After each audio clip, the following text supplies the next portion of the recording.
And what is up, everybody? Welcome to the stream. I'm Brea Thorne. How we doing tonight? Hope y'all are doing well. I am in the midst of my regular pre-travel panic. Always hoping I can have everything ready. I'm still days away from heading up to San Diego for a TwitchCon. But the thing is, it's not to make content at TwitchCon. It's for afterwards. Lots of really cool stuff planned then. TwitchCon is just, I'm going to have a good time. And because I found out that Alan, a.k.a. Splave, is going to be there, I think with Fractal, doing some XOC. I might be filming some stuff for that. I don't know. I've made like one TwitchCon video. And it didn't really do much. This was a while back, though. But, yeah. Oh, okay. Already getting started. Thank you, Skeeter Gaming. Just subbed with Prime. 10 months of subscription. Thank you, Skeeter Gaming. Keep it up. Almost a year. Let's go, nerds. Yeah. But you know, I mean, yeah, Splave is awesome. I made a short with 2 shorts based on their suite at CES this last January, and it was just great stuff. And I'm really I'm going to be reviewing a Splave PC because the most accomplished overclocker in the world started his own PC company, and overclocking is part of the package. So it's pretty interesting stuff, and I'd like to see how that turns out. But let's start saying hi to people. Hi, people. What's up, chat? Peter, welcome. How you doing? Braxton, 1823. Good evening to you. Exiled Wolf, it's going well. How you doing? Zintek, welcome. Hello. Peckish YouTube, what's up? How's it going? I see YT. I just figured that's what that means. Skeeter Gaming, again, thank you for the Prime sub. How you doing? You are people, Peter. Over in YouTube land, Chris, I'm doing fine. How you doing? Welcome. Braxton, thank you for being in both chats. Always appreciate that. And indeed, Chris says, let's roll and rock. Well, I'll say to that, not necessarily in that order. Alice, welcome. Happy to see you. Hope you're doing well. Anton, welcome in. Anton, of course, coming in to let y'all know to like the stream. So Anton is very consistent with that. And just like you guys are consistent with hitting that little like button, because it does help. TJ Sparks, how you doing? Welcome. I put YT in my name because I stole just peckish from myself. Interesting. Okay. Not sure I know what that means, or I get what that means, but okay. Levamentum, how you doing? Says, lack of brown coat, aim to misbehave. Well, I mean, we do have Peepo back there wearing the Jane hat, so there is that.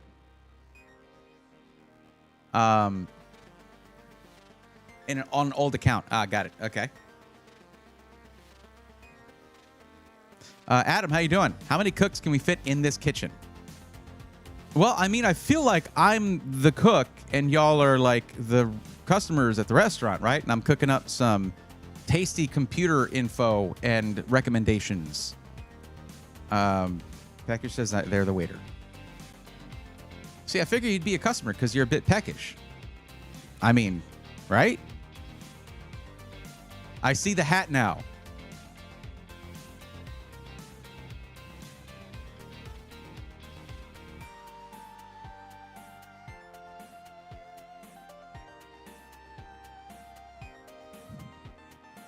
TJ, what's up from the Twitch? Thank you for watching on being in both chats. I appreciate that, TJ. Thank you.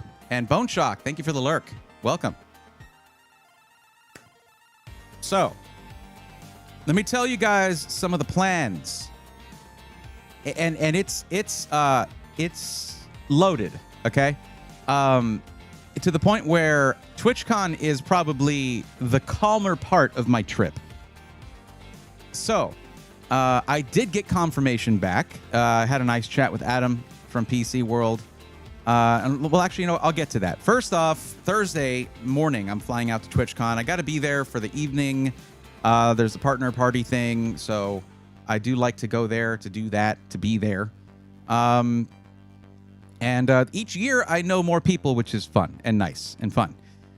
It makes me sad because there's some of my Twitch friends who are definitely worthy of partnership, and they're not given it, and I don't know why. It seems arbitrary considering that I really don't get partner numbers in CCV anymore. But I got it once, and like that's it forever unless I break TOS. I'm not asking Twitch, don't take it away, please. I promise. I'm good. I'm fine with the discrepancy, okay? For my part, but for my friends, it's not great. Like there's people that I know. Hell, like for instance, finite singularity. If not for finite singularity, a lot of the biggest streamers out there wouldn't have a lot of the cool effects that they got for free because of him.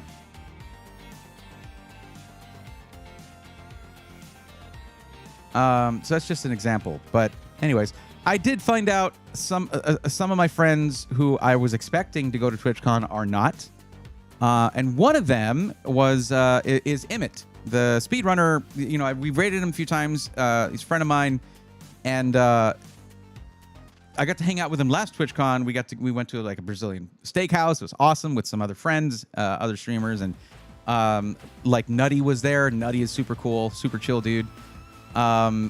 Anyways, but now I come to find out he's not going to TwitchCon. It's okay in that instance though, because after TwitchCon is San Francisco.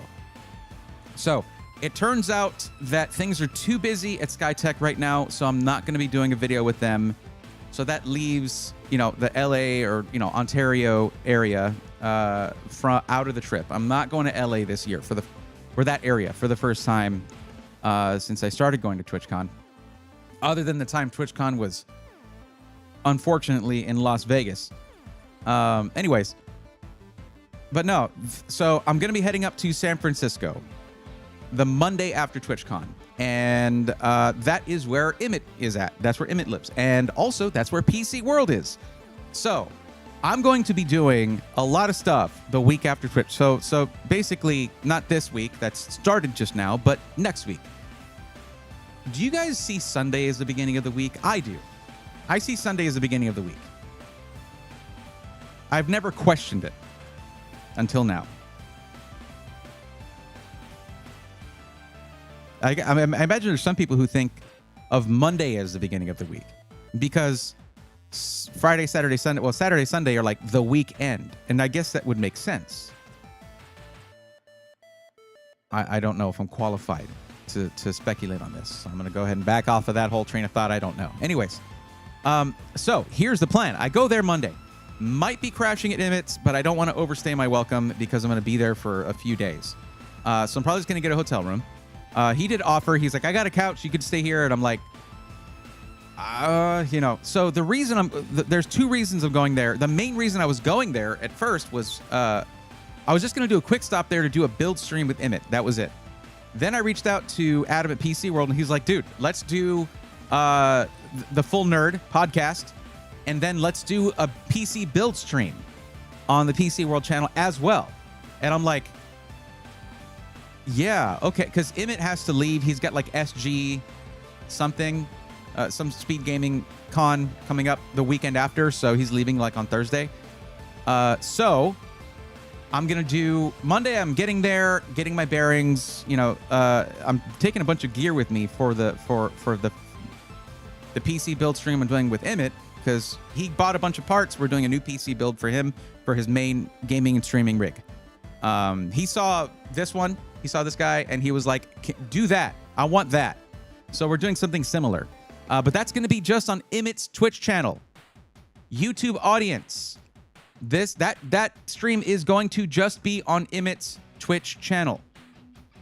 I don't know if I can make it happen on, like, my YouTube channel at the same time. I don't know. Maybe.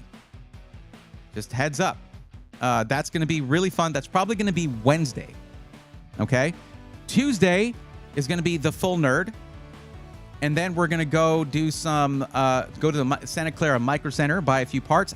If I get permission, I'm going to film there. We're going to, like, take some video of going there, picking up parts, stuff like that. And then I don't know what I'm going to do with that, whether I'll do a video. It could be fun. It'll be really cool if Emmett wants to do some content around his new PC. That'd be pretty cool. I know he does some YouTube stuff. He's more a Twitch streamer than anything else. So that's Tuesday. Then Wednesday, we're going to be setting up for the build stream. Emmett's not used to something like this. He has done cooking streams. He's a big foodie. He cooks amazing food, from what I hear. We've only gone out to eat. I've never had his cooking. Maybe that's going to be a thing. Maybe I cook in putting together the PC while he cooks in the kitchen at the same time. We're gonna need a lot of cameras.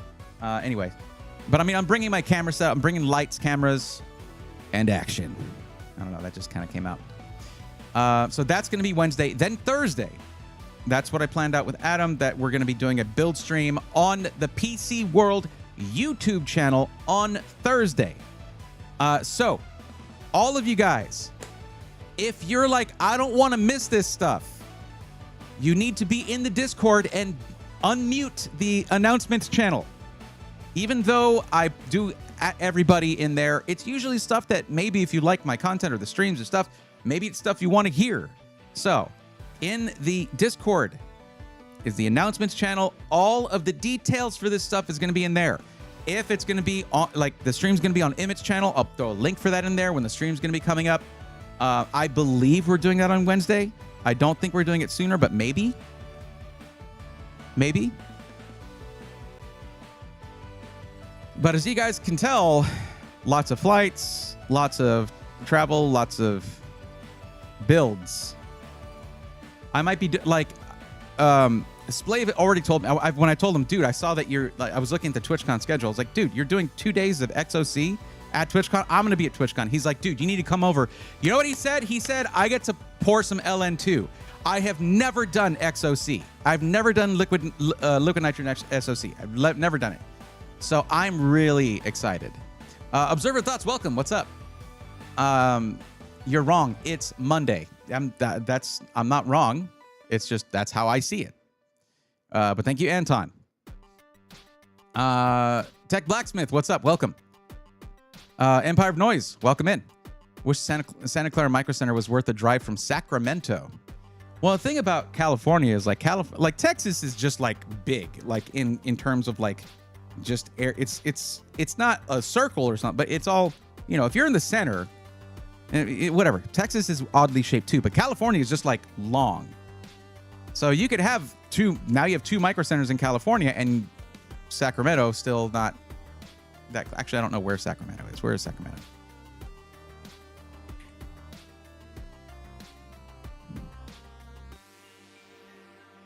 Oh, yeah, you're not that far from where it would be. Hold on. Where is the Santa Clara? Where is Santa Clara? Where is that?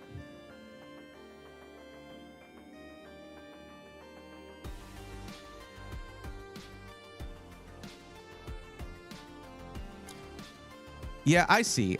So it is kind of far. Never mind. It's like a whole city away. I don't know anything. Don't listen to me. But at least you're not like halfway across the state, you know? I would say it's worth it for like making a pilgrimage. You know, I think every tech nerd or even aspiring tech nerd, if you're an hour or 2 away from Micro Center, yeah, make the pilgrimage sometime. Can you record it and post it on your YouTube and Twitch? I was wondering if you could. I suppose I could. Zeno, what's up? Welcome. How you doing?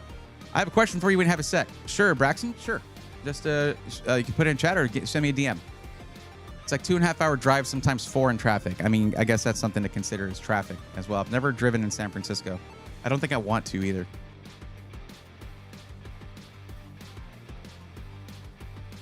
So yeah, I'm going to basically be in San Francisco, probably flying back on Friday. So I'm missing some streams, but I'm going to be streaming, just not on my channel. Not spending the money to be worth it. If I were spending 2K, I mean, maybe. I don't know. Basically, if you save up and you're going to make a big tech purchase, you might as well go to Santa Clara Micro Center, I guess. I don't know. I was thinking about changing cases from a Fantex Evolve X2 Silver White to a Haven HS420 vGPU White. What do you think? That's not a question for me, Braxton. You need to bring that up to the person who might have already procured that Evolve X2 for you. It is different when you're talking about a small SI. I would talk to Mikey about that. Oh, not me. I'm not the builder. I think they're both great cases. I think the BF360 is arguably more interesting to me right now. I need to reach out to my contact at Haven and see why everyone else got one and I didn't. But then again, I have not really been posting content for a while, so I guess it makes sense. But the BF360 is the one I'm super interested in because it's more performance-oriented, but still looks insane. But either way, the Evolve X2 is gorgeous. I think the Evolve X2 looks better than both of those. I'm just being frank with you. I think although the Evolve X2 is a bit of a pain to build in from what I hear, I think it's one of the best-looking cases that has come out in the last decade. It is so good-looking. Amtrak. You know, Chris, it's funny because I've thought about whether I should, like, when I was looking at going from Ontario in the greater LA area to San Diego, I was like, is there trains? Can I just take a train? Because flying is a little nerve-wracking right now. But now that it's going to be from San Diego to San Francisco, I feel like that's just a flight. That's a flight. And it's like a $90 flight. It's not bad. We are all north and south, north of LA. Missed the past few shows. I'm back. Glad to see you back. Wish I had Micro Centers over here in the UK. I mean, you might have something equivalent. Micro Center is just a specific vibe. But if there's any kind of big electronics store that has a solid computer focus, that's basically Micro Center. Yes, you can. See, I should have done that. And I would always rent a car. And I hate driving in LA. I hate driving in that area. I hate driving in San Diego. It's not as bad. It's a little better, but I still don't like it. It's parking at TwitchCon sucks. It is the worst. Parking in downtown San Diego, are you kidding me? Ugh.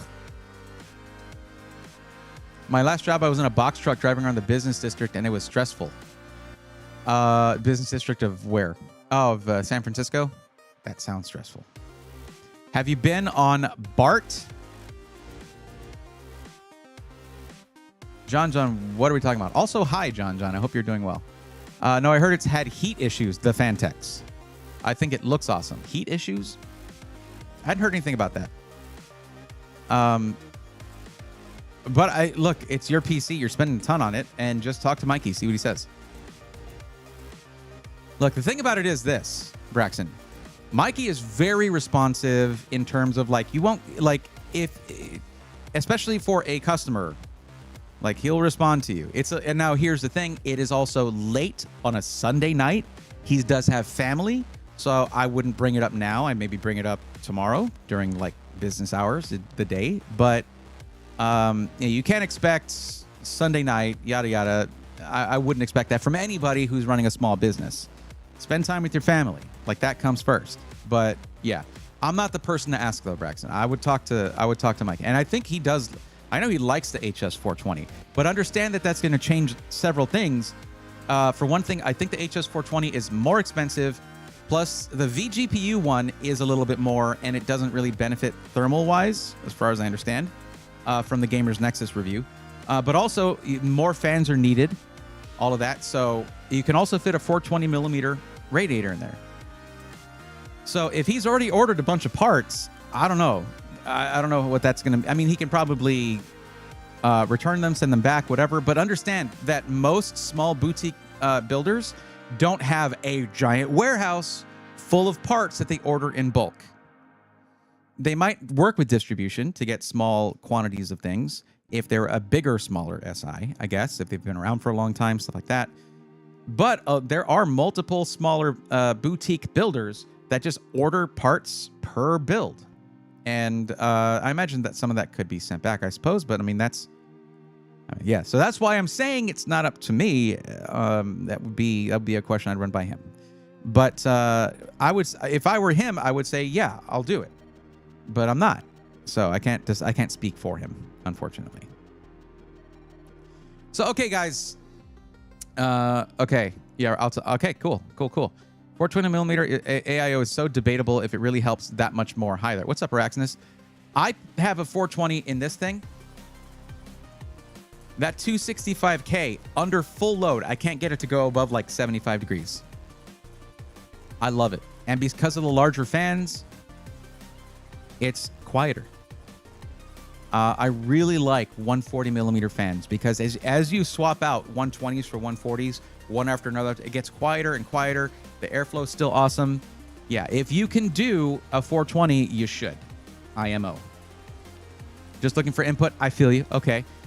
Between the two cases that now I don't know when the BF360 is going to be available actually. So, but the thing is, that's the one you see a lot of people, a lot of content creators reviewing right now, including Jay. I think Jay did it. Yeah. BF360.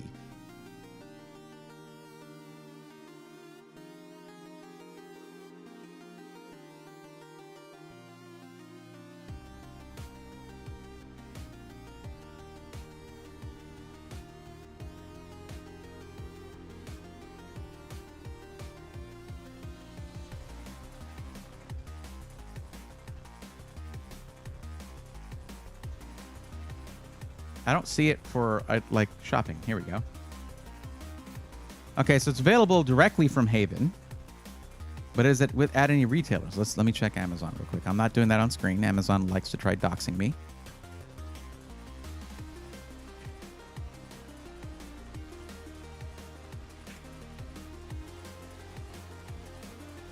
Yeah, now it's available on Amazon.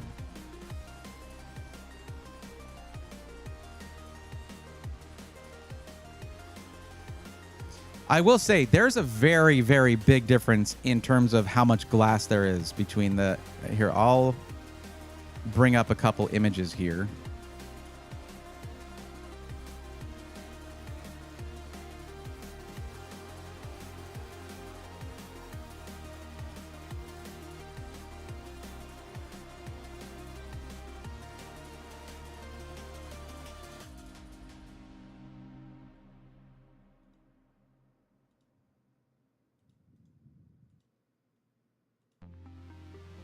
Okay.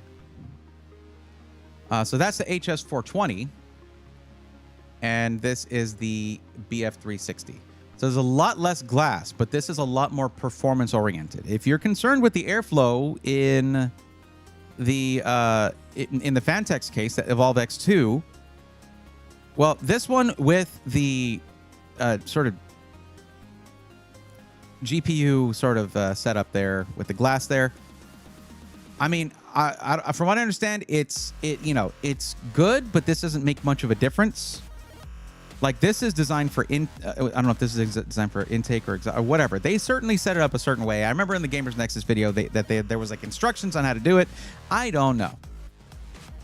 Either way, but this is designed for the vertical GPU. Yes, it is on his site. Okay, cool. Richard Nicholson, what's up? Welcome. Oh, Bay Area Transit. Okay. See, I'm gonna rely on Emmett for that stuff because he is, and from what I understand, a lot of people in San Francisco who commute without a vehicle. Like, it's just like there is transit there. You get around just fine. That's how I did it when I was in DC. I just used a DC Metro and it was great. Well, I was in Silver Spring, Maryland, but yeah.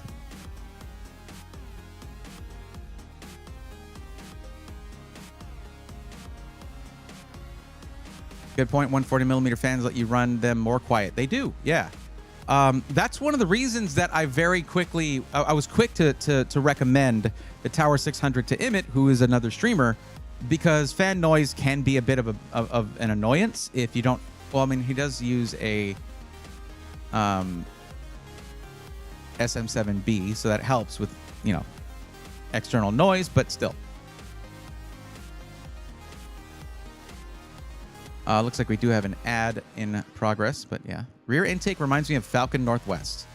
Yeah, they did have that one. I had to remove that because it blocked all the PCIe slots, and I needed those for capture cards and such. But yeah, lived near San Leandro BART station. Interesting. Okay. Bard is good. Yeah, I figured, I don't know if Waymo was still running. I was like, I want to try one of them Waymo things. Okay, so far, we don't have anybody who has filled out the form right now. So for anybody who is looking for help with either a pre-built PC, finding the right one for your budget and needs, or if you're looking for help putting together a parts list for a DIY build, whether it's your first build or your first build in a long time, it can be hard to jump back into that and know what all the part metas are and what to put together. Or if you're looking for help with upgrading what you already have. There's two ways to do it. One's on YouTube and one is on Twitch. On YouTube, you just go to the description. It is the first link in the description. And if you're on the Twitch side of things, Stream Elements actually just posted it there. Want help getting the right PC for your budget needs? Fill out this form. And at the end of that paragraph is a link to the form. So y'all get to fill in those out, whoever needs help. If we don't get anyone that needs help tonight, I guess maybe I can just, play a video game or something. Whatever. I totally gave up on my playthrough of Metroid Prime Remastered, which makes me sad because I was trying to keep that just to Twitch. But, yeah, I don't know.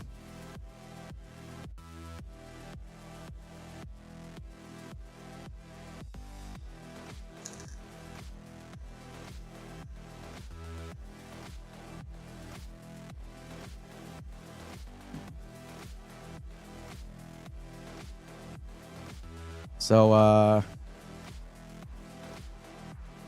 how are y'all doing?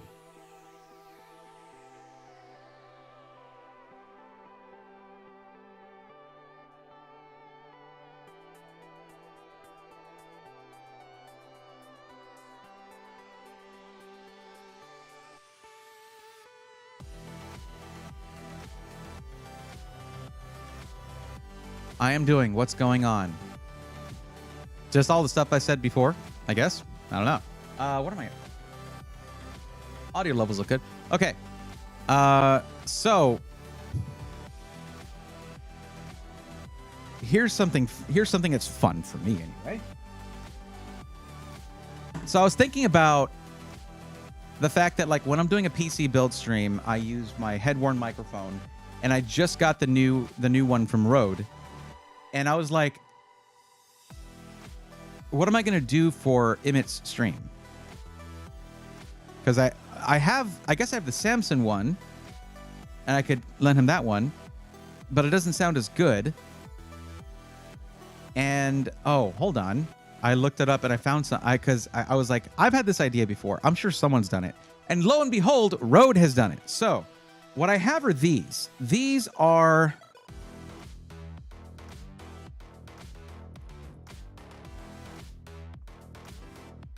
Hey, don't fall down. Go, there you go. This is a lapel microphone. You just clip it here or something like that, and it is basically it's a lav mic, and you have a close microphone to you. It's not the optimal position would be like right here, but no, it's here, and these are pretty nice for the price, and they do really well. They even have Kevlar in the wires, so you don't rip them or whatever. And that just plugs into one of the wireless microphones. But I was like, what if I took my old Samsung one and I ran one of these microphones to where the other microphone, the kind of cheap microphone that's on that one, and I just have the lav mic right there? Wouldn't that sound really good if you lower the levels, because it's a lot closer than here, and it's going to get really good audio? But when I looked on B&H,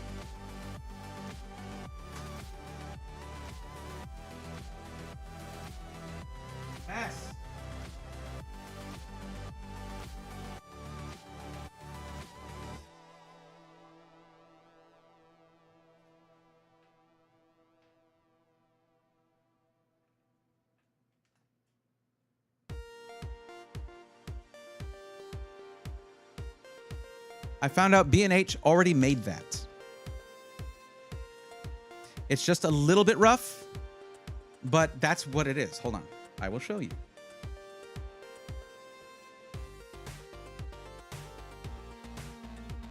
That is a lav microphone that goes here.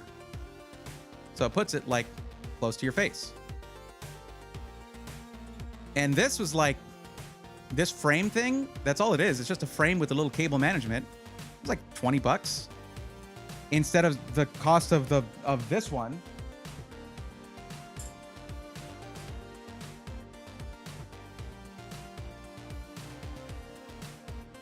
Which was like, I don't know, $250, something like that. This one sounds awesome. I remember, if you guys remember, we did a comparison thing with the old one I had and then with this, and this is way better. Although I did find that I need to position this a little farther from my mouth because it's more sensitive than I'm used to.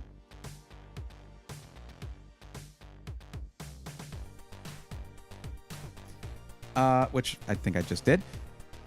It's just so expensive. Now, if someone's going to be using something like this a lot, you get the real one, because this is kind of like, you got to figure out the wire. Like, I guess the wire can go over your ear. So it looks a little bit messy. Maybe you can tape around it, something like that. I don't know. But for something where it's just like a one-off, like this build stream, yeah, I figured it's a good option. It was cheap too. Why are you looking at me like that? I had volume on 1% and didn't realize. Peckish, that's why I was looking at you like that. I was trying to let you know. Finally have my old refinery set up and satisfactory. Congratulations, John. We finally made it. What's up, Kenneth? How's it going? Welcome. Alucard, welcome in. How you doing? I've been missing my BG3, Baldur's Gate 3. Is that what we're talking about? Chris? Anyways, so I can give you guys a comparison. So let's say, because I did this before. God, what a tangled mess I made. Okay. I was testing these earlier, okay?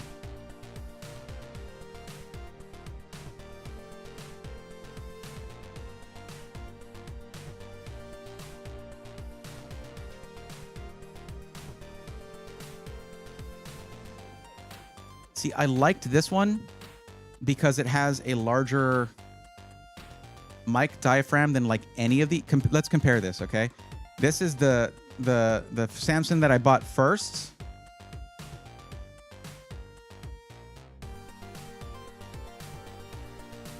You see the difference there? You can't put a very big capsule in this, but this is much larger. The problem with this one is that it doesn't have the frame, so it doesn't stay in place. And the whole reason to get a head-worn microphone for me is so that I can build a PC and be moving around, and I don't have to worry about my hoodie moving over my lav microphone or this thing falling off my freaking head, all of that. So this right here, though, seems like a good solution, kind of the best of both worlds. It's just, it doesn't stay in place quite as well as that other one does. And it's not adjustable. So you basically have to bend it for one person to use, and then that's where it needs to stay. But once you have it in place, it's pretty stable. So I'm gonna show you guys what these sound like. And you tell me what you think. We can ask Bulma to put a bigger capsule on it. Thank you, Alucard. That sounds useful and not fictional. Got potentially 3 SSDs failing on me on a single system, and now replacing the motherboard and reinstalling all apps to make sure things work again. Yikes. So are the SSDs not failing, or are they? Here, I'll test this thing first.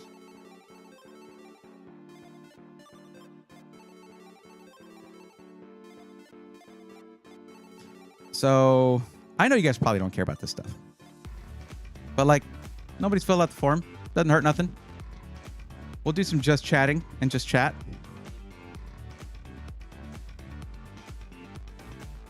There we go.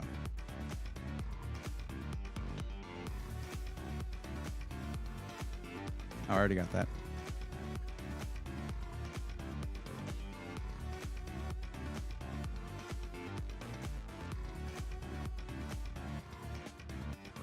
Like I said, if nobody needs help tonight, I'll just switch to video games. I do not care. It's fine with me. What games would you be interested in playing on stream? I've played plenty of games on stream. I most recently was doing a first-time playthrough of Metroid Prime Remastered. I'd never played a single Metroid Prime game, believe it or not, as much of a Metroid fan as I am. Okay, one sec.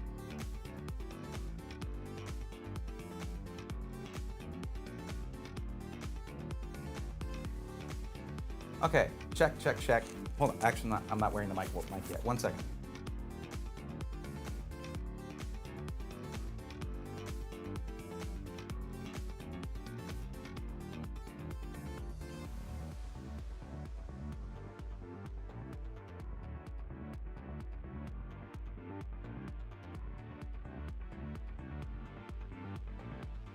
So this is the one that y'all are already used to. You've seen plenty of build streams, unboxing streams with me wearing this thing.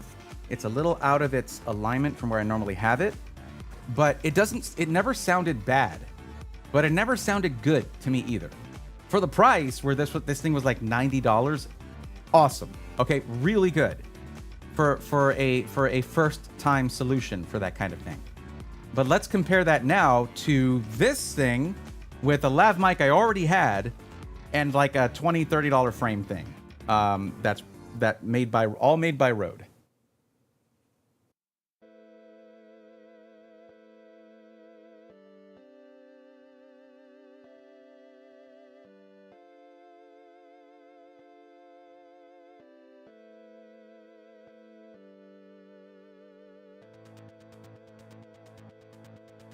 And there you go. So this is going to get more of the warm tones of my voice, the lower tones of my voice. And it's a lot more sensitive because you're used to having it here and it needs to catch your voice. But because it's here, you need to have the microphone more sensitive. You need to have the gain up on the microphone and have it be more sensitive because it's farther away from the source of the sound. But with it being right here in the microphone, you can lower that, make sure it doesn't clip. This sounds way better to me. Is that just me, or is it can you guys tell too? It's what a cheap solution, and it's again not something I would use if I was doing this every day or frequently, right? Like I do. I wouldn't say I do build streams or unboxing streams frequently, but I'm not going to stop doing them. Whereas for someone who's just like doing one or two things now and then, this is pretty awesome. And more deep and warm because it's actually close to your mouth. Yeah, now it sounds way better to me. Like, no joke. It is a much better sound, and it actually comes, well, I won't say it comes out cheaper than this because you need to have, well, I mean, with this, you need the wireless mic thing too, right? Whether it's a professional system or you just get like one of the, content creator ones, right? But you do need to have like the $99 lav mic, but you can use any lav mic with this. It doesn't have to be the Rode one. And it's going to be better than the tiny capsule you get in that smaller head-worn mic setup. Now, this, of course, is the one that I am settling on for using from now on.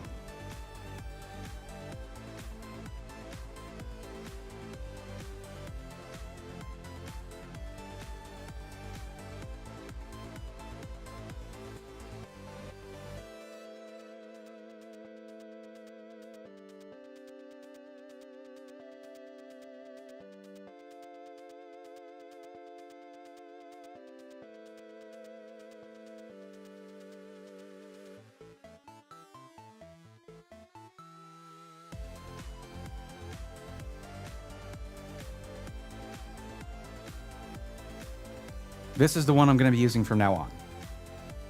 I still need to adjust it to get it to just the right place. But this one is so freaking good. Like, you look at this, it is other than this, there's like an O-ring here. Let me actually remove that because I don't need it.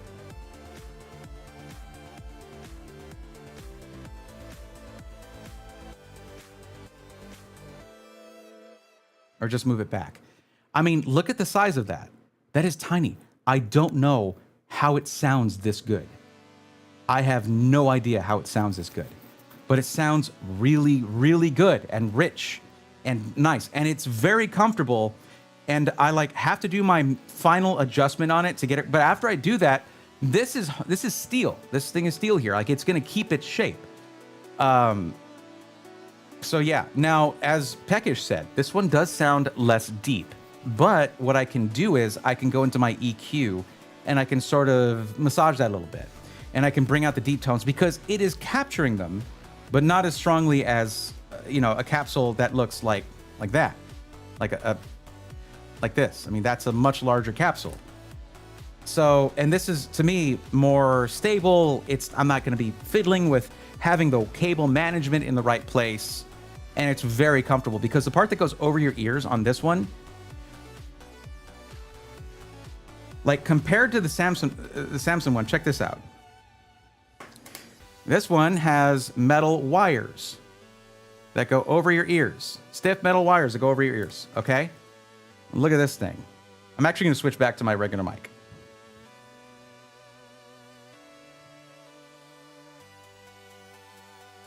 There we go. Okay, back to the regular mic. Look at this thing.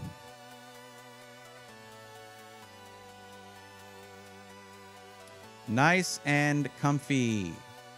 Silicone. So yeah, this is way more comfortable for using for like a long time. With the Samsung one, at the end of a build stream, good Lord, my ears would be in pain from it just like being so snug against my ears, digging into them. It's not good.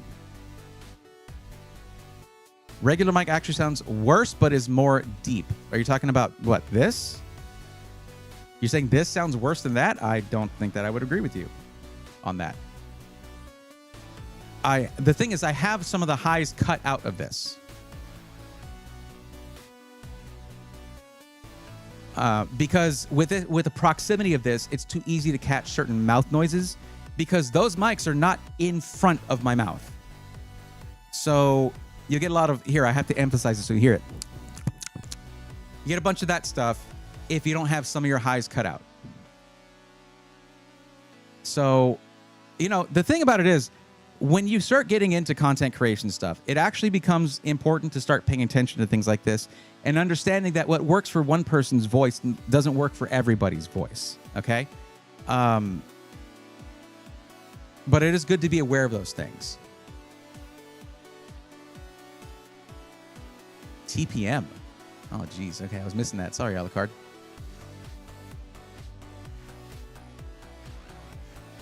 They will need to be found out on a new system for testing. Most likely something with the motherboard not detecting SSDs again for one reason or another, but now they're failing because of TPM or some other nonsense. Damn. Hence why I need to make another system to test to see if they work.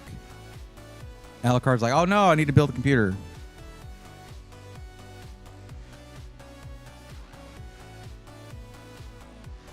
EQ makes a big difference. Yes. It's also in the fact that this is compressed. I have more compression on this. And compression is going to take some of the higher tones and lower tones and sort of squish them together. That's why podcasters and in broadcasting, they have a very specific kind of punchy voice. The podcast voice. That's so that I can be kind of quiet and I can be really loud and they both kind of sound the same to you. In this room, that sounded super different, but not to you. So this has compression, that very mild compression. So you're saying you're going to do ASMR? I am not saying that. Anton, I could not edit anything ASMR because I can't stand listening to anything ASMR. Humanity, what's up? And AO Rip Band-Aid, what's up? How's it going? IM plus LA plus Lav, best value setup. It's true. It is true. The thing about a lav mic is an omnidirectional microphone, okay? That means reflections in your room will be captured by that microphone. Now, you can catch that with post-processing. You can de-reverb, in video editing. But in live broadcasting, it's a little harder to do. So, really, if for anyone streaming, I pretty much, unless you're someone who is a voice actor, or you're someone who has, which a voice actor would have a sound-treated and acoustically treated room, or you're just someone who has an acoustically treated room, you need to have a dynamic microphone. You need to have this. For me, it's nice to sound good, but it's more important that I'm understood. Bars. Damn. Oh, I didn't realize my supporter bar is not showing. My bad. There you go. I didn't realize I had that off. It's because I had a call. I did a Discord call, so I wasn't showing it. That's my bad. Reflections or probably any other noise you have in your room, like family members, neighbors, or coworkers, would be an issue. Yeah. I mean, if you live near a firehouse, right? Or something like that, something noisy, train. It basically, let that be your problem, not your chat's problem. Like, I live near a train station. I'm making it everyone's problem. Yeah. I should make another one. Problem is that lately I've not been having as much energy enthusiasm to really do anything. Alucard, I cannot tell you how much I can relate to that. And it's hard to work through. Very hard to work through. But I hope the best for you. I hope you do. I hope you work through that. Because that's tough. Especially when it's things that you took joy in for a long time. You got to find a new... Generally for me, what works is finding a new angle. But what works for me doesn't necessarily work for everybody. I run a lav mic and place it on the table while gaming, while pairing with an IEM. Well, I mean, a lav mic clip to you is going to always be better. Then you don't have to crank the gain as much. The closer you can get a lav mic to the source, the lower the gain can be, and the less it's going to catch other noises. So, Rip Band-Aid, sorry it took me a while to get back to that first chat there, but there you go. Richard says, never gotten a Metroid. I was a Mega Man groupie as a kid. I love both. Mega Man, Metroid, Zelda. All three were just like peak for me. And eventually, it took me a while to get to Pokemon. Pokemon's another one. Mario, I like Mario games. It's never really been a big obsession for me. But yeah.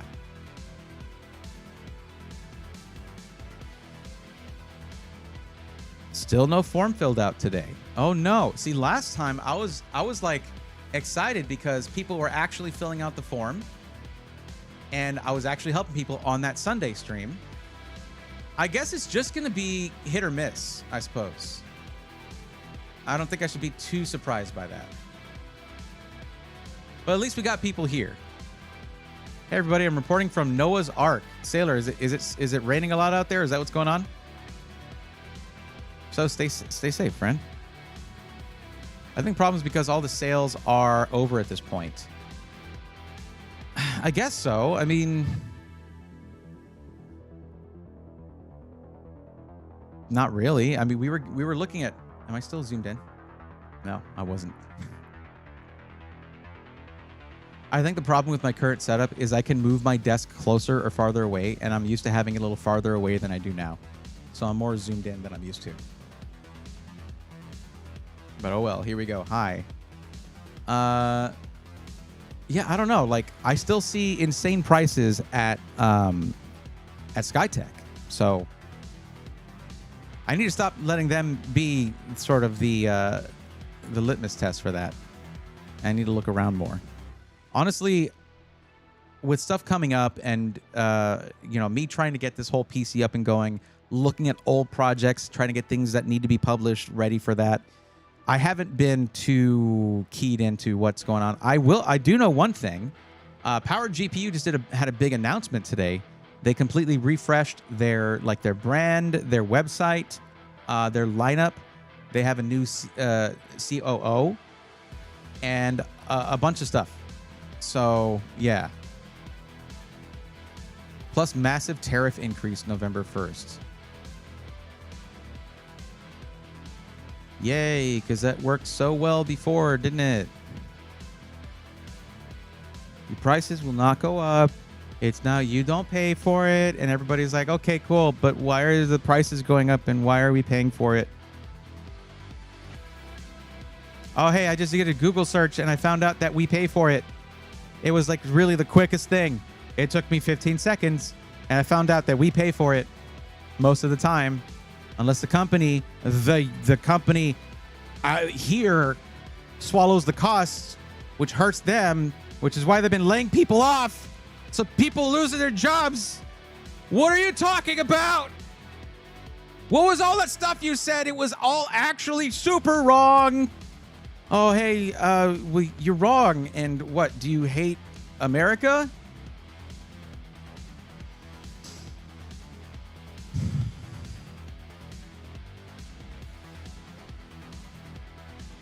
Land of the free, home of the gaslighting, apparently. Hey, Bergie. Hi, everybody. I'm Brad now. It's okay. No spell check is going to have Bray by default in there. It's okay. It's raining for 3 days straight. Jeez, stay safe, please. That's crazy. Sailor. At least, I mean, hey, going by the name, you'll probably be okay. But, I mean, still be safe. You might have a boat hanging out ready nearby, I suppose. But gaming and chilling. Sunday fun day. Yeah. Whenever it's the week of travel, I cannot get my brain out of that mode.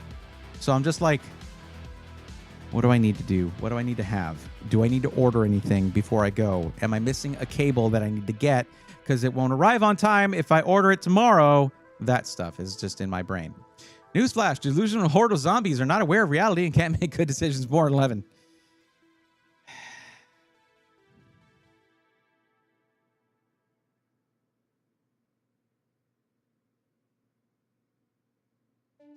Yeah, maybe we shouldn't get into all that too much. One little tirade is enough, I think. I wish I had bought an RTX 5060 Ti 16 gig when they were $380. Are they not now? What's happening to prices?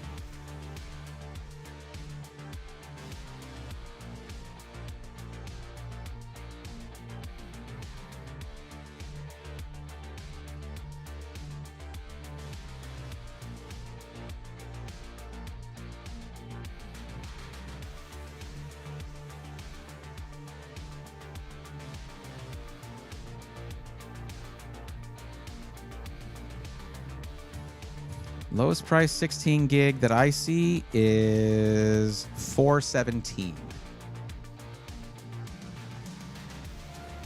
$417. Zotac Twin Edge OC, $417.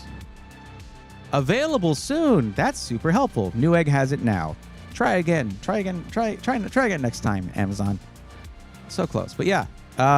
So basically, instead of $380, it is $37 more.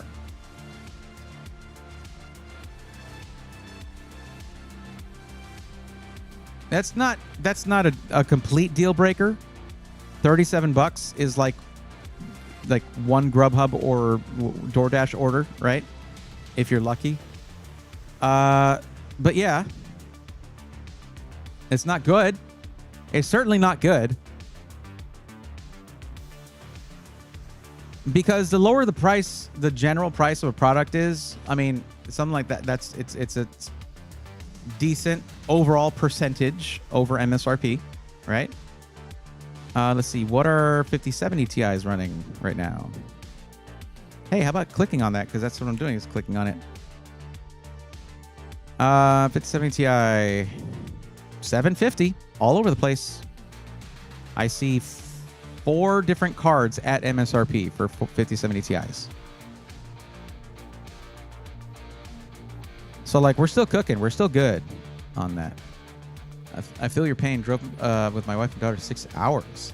The school that offer her a partial scholarship is having an open house tomorrow. Oof. Yikes. Yeah. That $37 can make between a 1 terabyte SSD to a 2 terabyte SSD if you go that route. 1 terabyte SSD of like a higher level to a 2 terabyte of a lower level, I would say, if I was just winging it on values. But yeah, well, it's worth it if my daughter likes to go. Absolutely, Berkey. Absolutely. And I hope that goes well. That sounds like, you know what, honestly, that sounds like it's a long trip, I know, but a fun trip. Try getting anywhere in Texas. Oh God, getting out of Texas is like insurmountable if you're driving. Coming from South Texas, where I'm at. Good Lord. Okay. I don't know why I'm looking at these. I'm just checking on all of these. I'm checking on the health of NVIDIA cards. I'll check some AMD cards here soon. Look at that. 5080 for less than MSRP. I did tell Emmett to grab one of these. But then I was like, how about if you don't do that, I'll loan you a GPU until because again, this is my friend, right?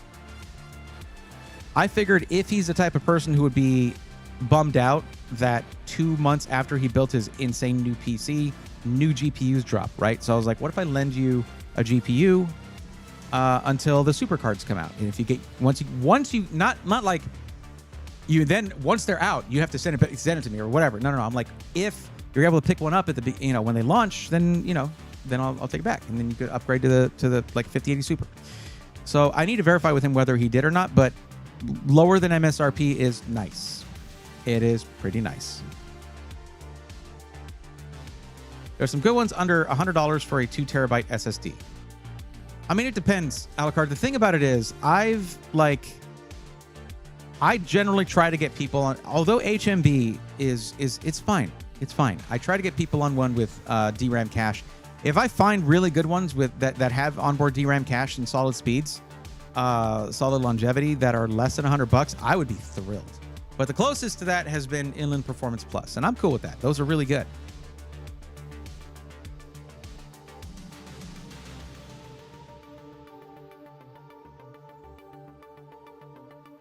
Anyway, let me check. What are these running? What are 9070 XTs running right now? 670.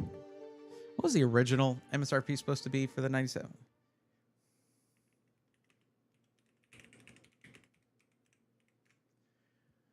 $599.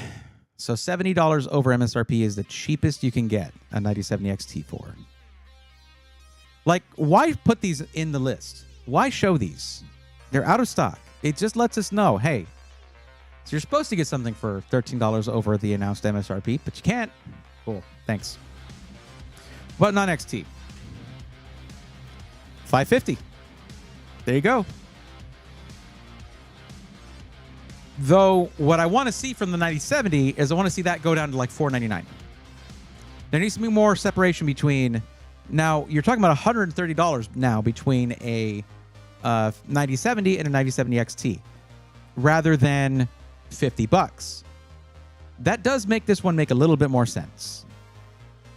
But like this right here, a 9070 that is $650, $660 when you can get a 9070 XT for that price, never do that. And this is one of the main reasons that spending extra on different models of GPU with it that are all the same chips, right? So like, oh, 5080, but this one's got OC on it. Well, so do most of them now. And they like all the brands are trying to do that, and the MSRP ones have it too, right? Cool. Don't let them fool you with that. But when you're looking at the same price as a higher end card, unless you're just having to pay the white tax, right? Because white GPUs do cost more. And you're trying to match a whole aesthetic for a build. Unless that's the case, and that's the only circumstance that I could understand, really. If it takes you to the next tier to just buy that, just do that. You're going to benefit more than any OC could ever account for.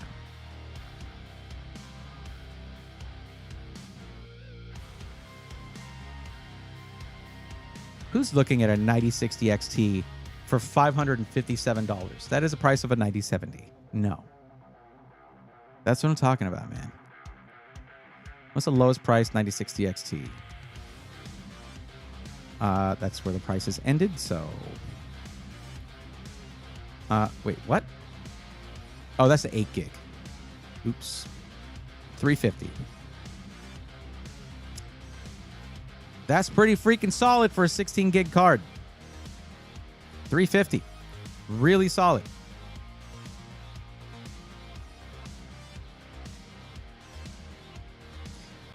AO, what does that mean? That is a short. What do you mean?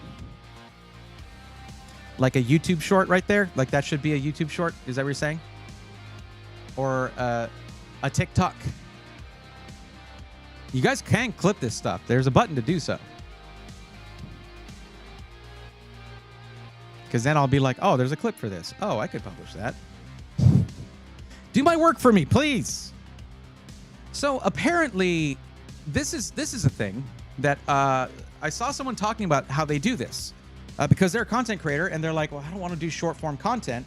So like, what's an easy way to do it?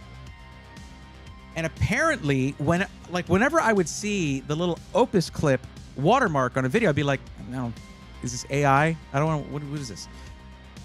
Now it is, but what I thought that was like someone else stealing content. And yes, that happens a lot. Okay. By the way, if you guys ever see content from like an actual content creator and it was mixed with like someone cutting soap or some other brain rot distraction stuff, that is stolen content. That is people making money off of somebody else's work, somebody else's hard work. And you can report that because they make money hand over fist based on other people's work. It is really annoying. And every time I'm like, report, don't recommend this channel, all those things. Do that, bury them in that. If it's obvious, that's not the actual content creator. If it's like some weird name with like numbers and letters in some random order. If it's something like it's Ludwig and Ludwin, I think that's Ludwig's like one of his channels, okay, or something like that, like, or Ludwig Clips or whatever. Just don't report that. That's theirs. Yeah, we've been reporting those as of lately. Yeah, like report that kind of lazy content. It's so much just wasted. It's wasted bandwidth and wasted storage space on YouTube's part. Now, if you're someone that does this and you're not adding value in some way, you need to reevaluate what you're doing. I'll tell you something. I cannot stand. Okay? All right, hold on. I'm going to do something real quick, okay? This right here.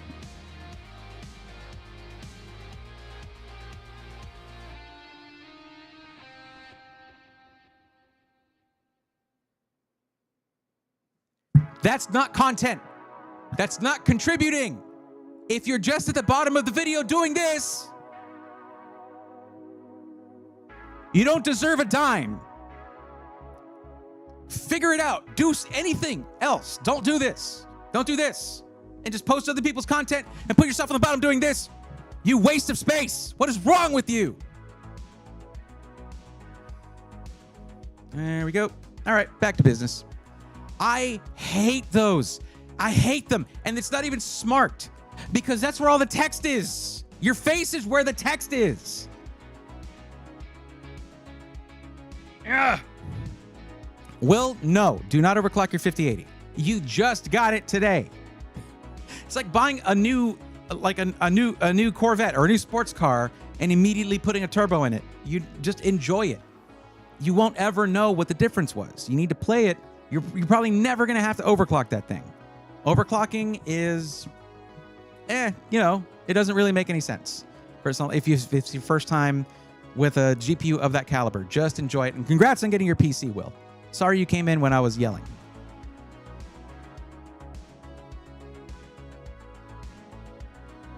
That is like putting NOS in. Okay.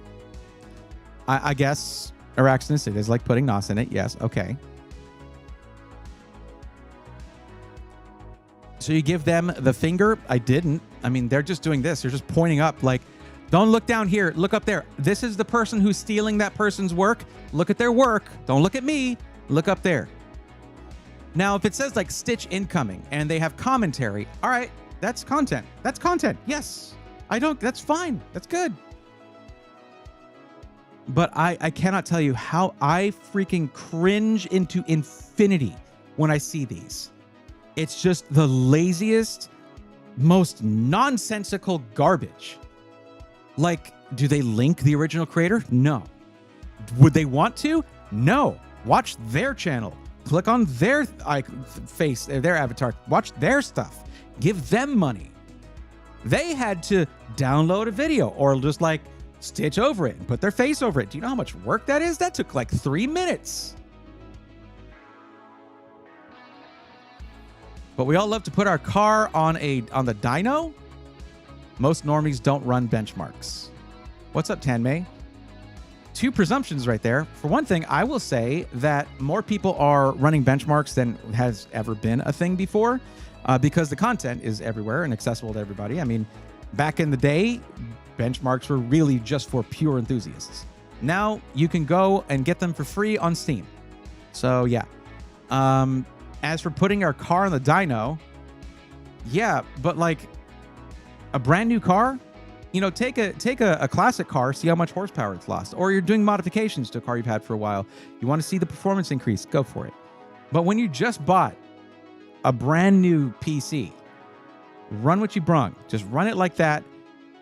And you only because you guys got to understand something about overclocking. And I don't mean to take the wind out of your sails, Will. I really don't. But you need to understand that overclocking sounds fun, but it actually can shorten the lifespan of your hardware, risk damage to your hardware, this is a real thing. And you're giving up potential stability. Which, like, for me, for gaming, I enjoy stability more than I enjoy 3% more frames per second. There was someone that mentioned making random stories like that using AI and using like Microsoft parkour videos or other crap like that to upload multiple videos a day. The dude was making like $30K a month doing stuff like that. Yes, this is a thing. I feel like doing it just as an experiment. I need to get my own content back online first, but like it's, especially with something like with Soma. Have y'all seen the stuff that can make? It's insane.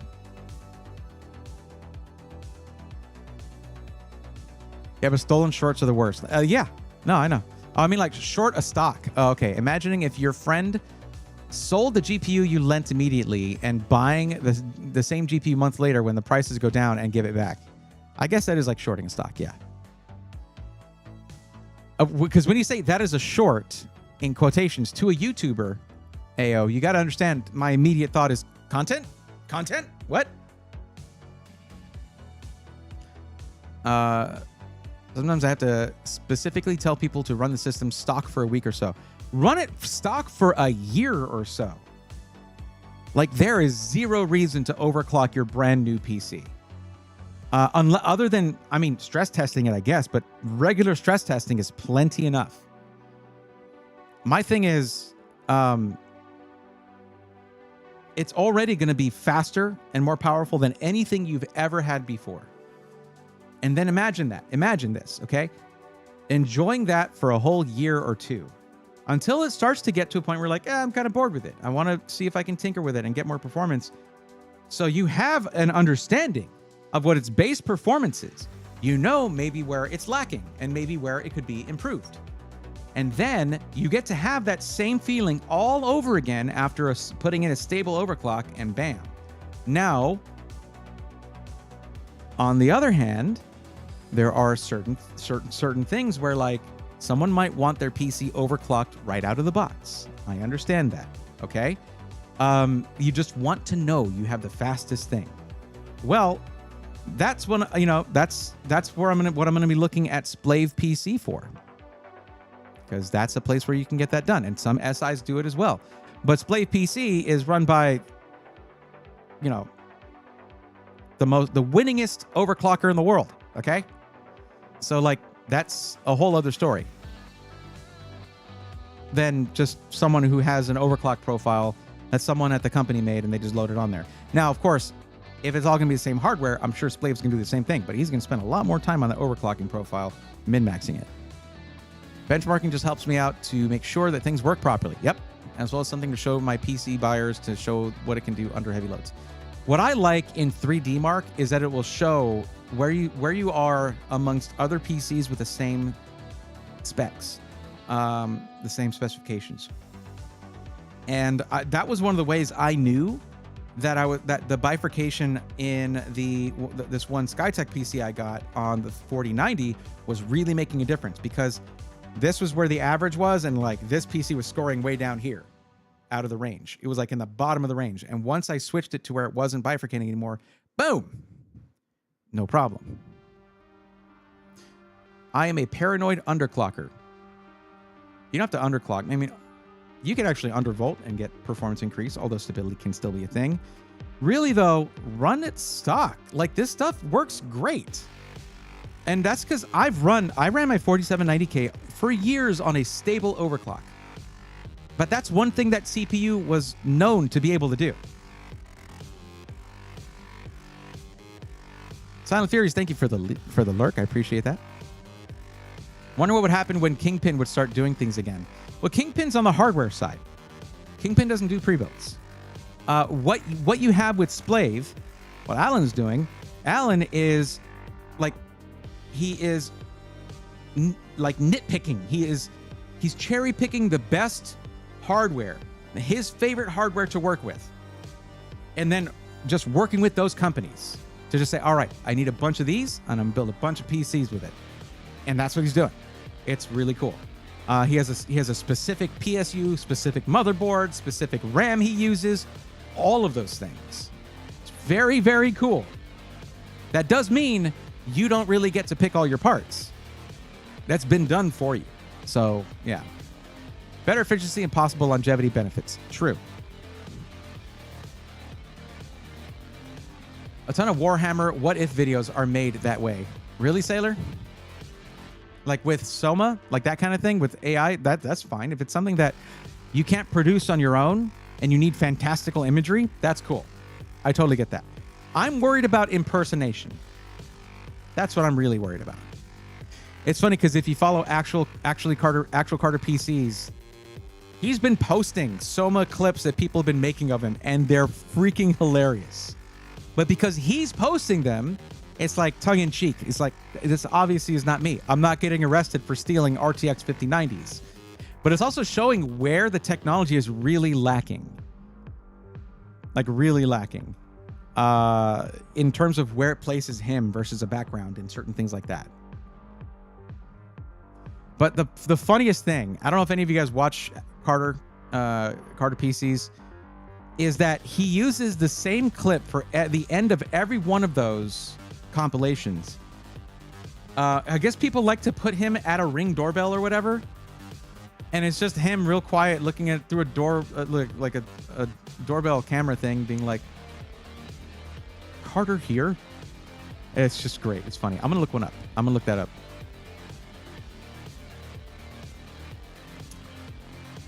No form entry still. Don't know what to tell y'all.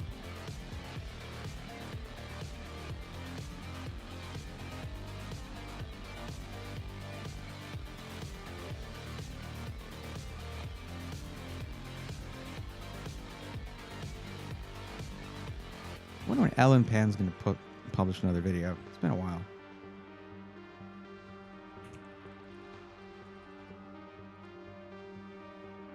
Yeah, why? Oh, it's because it's not actually Carter PCs on YouTube.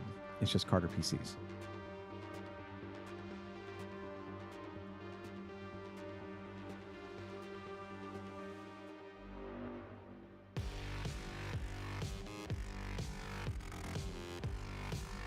I will say I completely disagreed with him on the IEMs are overrated thing. He had some. He wasn't real well informed on IEMs. But I mean, he's like 19 years old, man. He hasn't experienced the world yet. He doesn't know how awesome IEMs are. Someone's got to help him. Anyways, here, hold on.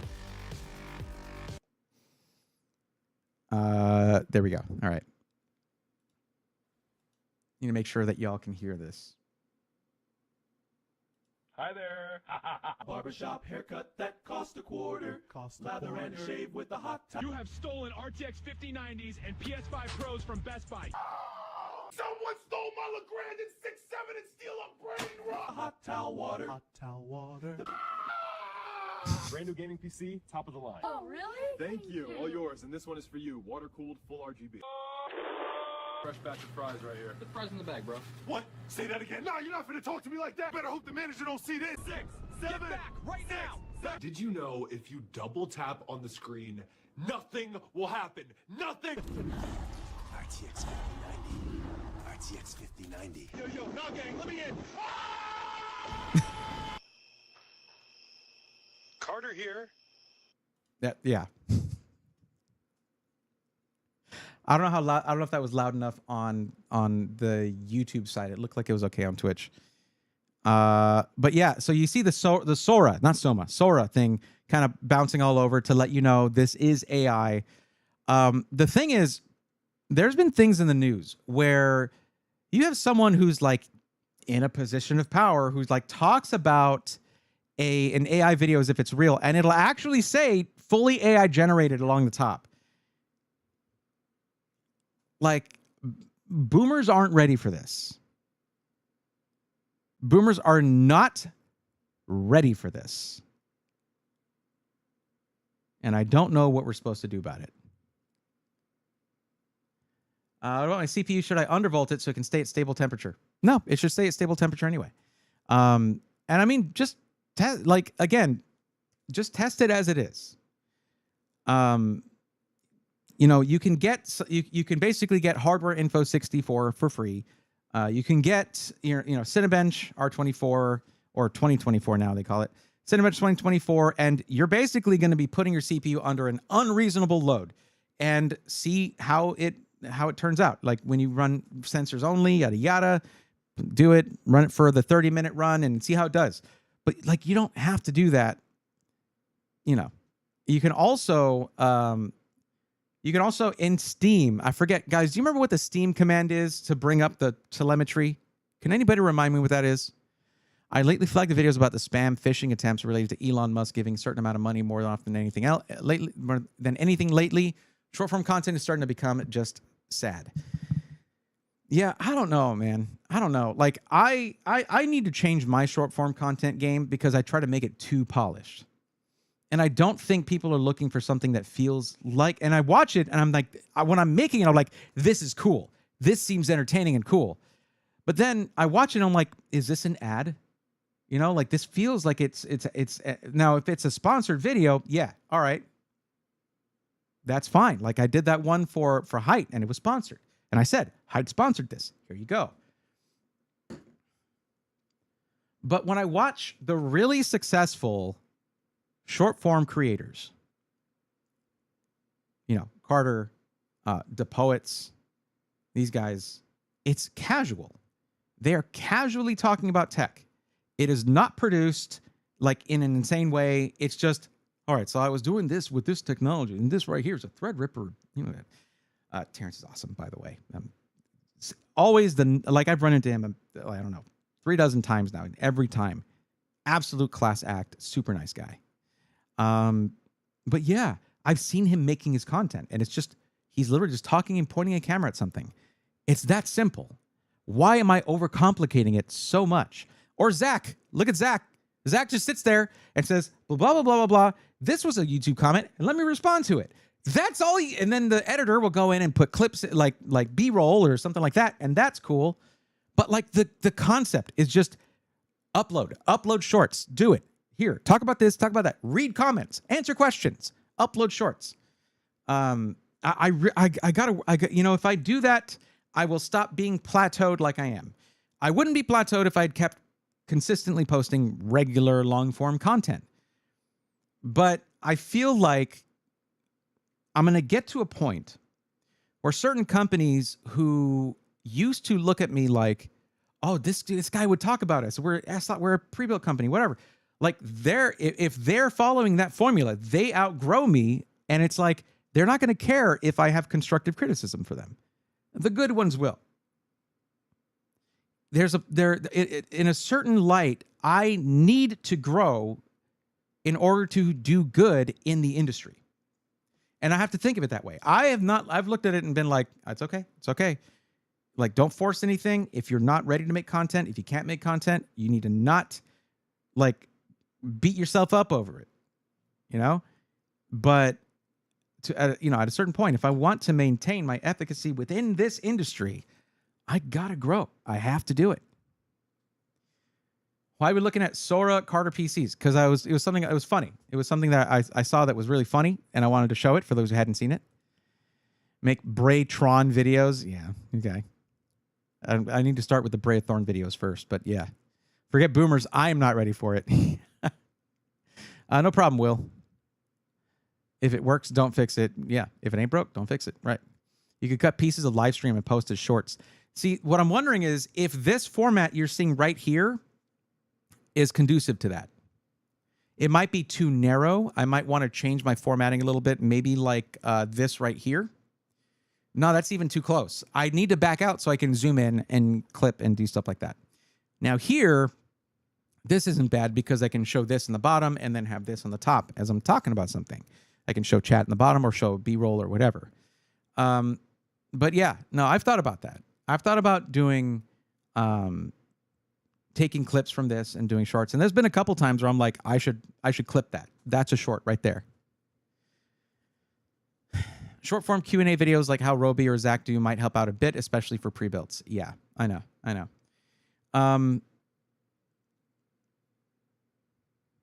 Yeah, maybe what we'll do is we'll do a stream at one point. I want you guys to like think to yourself, what would be a good question to ask? And maybe what we'll do is I'll make a Discord channel for Q&A.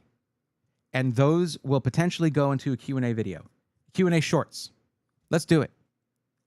Like, why even sit and be like hum and haw about it? Let's just do it. You know, I'm going to open up Discord right now. And does it mean I'm going to make those right now? No. I want it to get to where there's a lot. There's a good catalog of them there. I'm here thinking like, okay, maybe when I come back from... No. Let's do it. Let's do it now. I mean, I'm not going to do the thing now, but I'm going to make the channel now.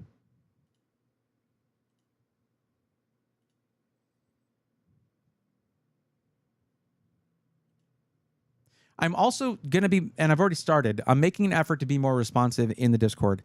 Does that mean that I can necessarily like answer, get into the forums and answer those? I'm doing that here already 3 times a week, you know?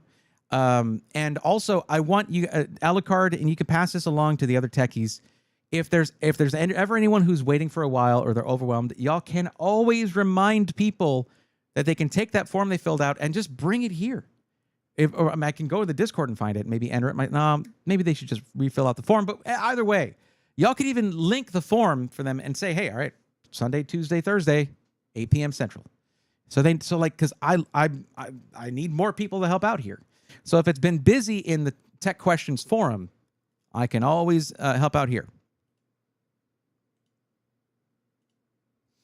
A lot of potentials for stream to short vids. You're still growing good even within posting vids, or without posting vids, yeah. Streams are really healthy. Not a lot of people who stream on YouTube have good growth. I stream on both, Grant. I stream on both YouTube and Twitch. And the main reason I stream on YouTube is so that people can come back and watch these on... no wonder it didn't turn up. I was moving the wrong fader. People can come back and watch these VODs anytime on YouTube. That's why I do PC matchmaking streams here. If it's a gaming stream, I typically just do that on Twitch. But for me, streaming is more of a Twitch thing. And that's no shade to my YouTube viewers. Like, I give y'all just as much attention, and I appreciate y'all just as much. The only reason I say that is because I think Twitch is a more serious streaming platform. It's all they do. And whereas YouTube has become, they're trying to be a jack of all trades, short form, streaming, and long form. And that means that they're sacrificing the quality of their long form. And how are they doing that? Well, y'all have seen the thing lately probably where Linus was talking about how YouTube is ruining their channel, their whole platform, by trying to push primarily members-only videos. How stupid is that? Like, it's dumb. It means that because they're not focusing on long-form content, they're making stupid decisions. There's a reason YouTube established themselves as the long-form content platform. And that kind of presence of mind is not there anymore.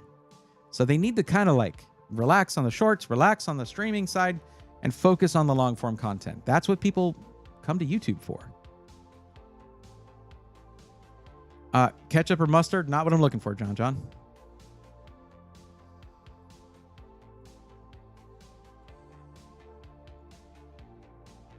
And also, John, none of the 3 are good options. Try nacho cheese and jalapenos on a hot dog. Mm-hmm. That's a fat boy special right there. Multi-streaming is the meta right now. Yeah, it is. Kids nowadays got short attention span. Shorts would get you a ton of views and new subscribers. The problem, Will, is that short-form subscribers do not watch long-form content. You cannot transition. You can transition long-form viewers to short-form content. You cannot, or it's nearly impossible, to transition people who subscribe to you through shorts to watching long-form videos, which is why I hesitate to really jump into it and why most content creators will make a shorts channel.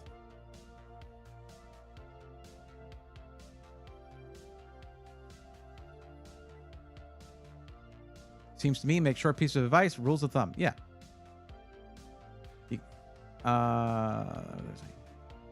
Discovering the YouTube short live is better than searchable content. Is it? I've thought about doing the vertical there, but I don't know if that really works with what I do. It kind of does, I guess. But in the main program that I use for streaming, which I need to change that, Meld is not... Like, I do this for a living. I shouldn't be using Meld. If you're getting started, sure. But It has the cool transition-y stuff, yes, but I know how to do plugins. Anyways, I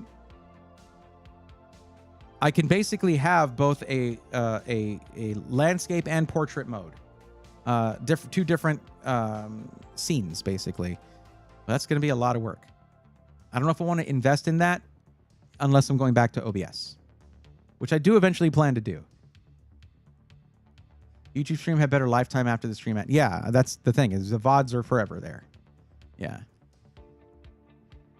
Let's see. Compared to Twitch, member update is awful. I had member vids on a gaming channel, but had to stop because of it. I don't know who thought it was good to mix and feed. Yeah, membership videos should be up to the creator. However that's pushed or however that's handled, should be up to the creator. That's their member, right?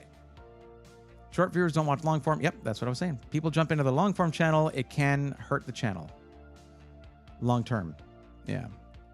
What about making a short that covers one pre-built per short? I mean, I suppose so. I think overall concepts, Sailor, are better. And it is an integrated part in the overall plan for pre-built, rebuilt too, for each episode to have a short that goes with it that will direct people to the full video, because it has to. If you're going to show a process of how to do something, the short is just to let you know, hey, if you want to learn how to do this, here's some of the things you need to know. If you want the whole process, there's a quick video you can watch on exactly how to update your storage, or how to add storage, or how to swap your GPU, or how to do this and that. But each video is going to have a short going with it. Well, even YouTube has Reels now, or had Reels. Yeah, no, they do. Oh yeah, I was going to make a Q&A channel, so let me do that. It has been so long since I have added a channel anywhere. Okay, it's going to go under tech related. New text channel. You know what? I shouldn't do this on stream. As a matter of fact, I risk like messing with some of the settings in the server if I do it myself. Man, I see. The thing is, Cuddles was doing most of this stuff. So I honestly need to take my time off stream. Guys, keep an eye out for it and watch for the announcements. I'll announce once I've launched the Q&A channel. But what's up, Ghost Poner? How's it going? You know, I usually agree with you, but not on that one, Chief. Lol, the not liking relish comment. Yep. I don't like pickles. I don't like relish. Yeah. Doesn't agree with my palate. I think it depends what type of content you're doing. If I'm gonna for say have a game like Borderlands or Skyrim, it's really hard to make long content into short content on that. Well, what you do is when you're planning the long form content, you can plan in certain aspects of it that can be put into a short, and that's how I'm doing it. That's how I'm approaching it. And it actually it will fit with it pretty well. Going by the way I've been scripting things, which I am back to re-scripting on some, because I had some before. Going back and watching some of the old footage I had, which I had to toss basically, and like I'm able to use. I was like, I can make this more natural feeling, you know, all of that. So, but yeah, I can script things into where it's like, oh, that'll sound good in a short. It also works in a paragraph kind of thing, you know.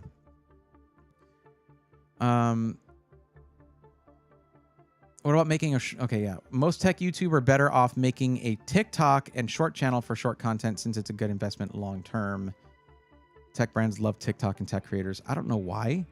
I don't know if it turns into conversions, Grant. I have no idea. I do know that people like Carter and the Poets get flown out everywhere. They like go to NVIDIA headquarters, and Sony flies them out to Japan and stuff like that. So yeah, tech brands do really like gigantic short form content channels. But I don't know if that's me, you know? I'm way too long-winded for this. Like, even when people were like, oh man, you know, nobody, everyone's attention spans are shrinking and I'm like, yeah, here's a 45-minute video about 3 pre-built companies. There you go. Enjoy. It's really hard for me to be, brevity doesn't come natural to me. Brevity comes as about as natural to me as being organized. I got to force both of them if I want to achieve any of them. Either of them, I should say. The 5090 protein folding build might be worthwhile extracting into a shorter video from a couple weeks ago. That 5090 protein folding build. Right, that one was cool. That one was cool. There was a lot of discussion of your reasoning. Yeah. Shorts make stuff hard to search for, so it needs to be a mix of both. Brand C tech and setup creators be like, here, something to promote, free gear. Yeah. The thing about it, Grant, is I've been doing this long enough to understand there's no such thing as free gear, unless they specifically say there's no content expected from this or whatever. And you need to get that stipulated. Because every package that arrives is hours and hours and hours of labor. That I was disabused of that belief very early on, once I first started having companies work with me, where I was like, free stuff. And then I was like, my pipeline is really slow for making content. This is going to take me a week. Oh God, I have a deadline now. I don't like deadlines. Oh no. Shorts have not been around long enough. It could just be a giant social experiment. Well, Tanmay, so is like social networks, and content creation. I feel like it's all a bubble that could burst at some point. I don't like making shorts, but have to adapt or fall off. That's how the internet is. I mean, in a big way, I have fallen off, but that's the thing about falling off. It is not permanent. Like, why do we fall? So we can learn to pick ourselves back up. I've been through this before. I went nearly a year without posting anything, and then once I started back up, I went right back to growing. So I think people are too afraid to take as long of a break as you need for mental health or take care of family health issues, like I had to. You need to be able to step away from any job if you can, whether it's taking what is it called? Well, not like PTO, obviously that's limited, but you have benefits where you can step away from a job. The job's reserved for you. Man, it's been so long since I've worked a real job. Okay, just give me a break. But yeah, you're supposed to be able to take a step away from that to do this. The thing is, it's not easy to do that. You can't easily do that. A regular job, you do that, you lose your job, you lose your home, you lose your stuff, you lose your car. Content creation, though, people out there will be like, oh, content creation, streaming or whatever is harder than a real... No, it's not. It's not harder than a real job. People who say that haven't had one, okay? Probably. It's probably a streamer who started when they were like 16 and then they never ended up having to have a real job. Who's a streaming? This is just as hard as a real job. No, it's not. No, it's not, Junior. Real jobs are harder, okay? Go work a refinery, come back and tell me that, right? Like go be a trucker and tell me that streaming is harder. It's stupid. It's the stupidest thing to say. I know that this is easier than a real job, but that is not to say it doesn't have its own stresses. All you got to do is look at this. Here, I'm going to help you all out, okay?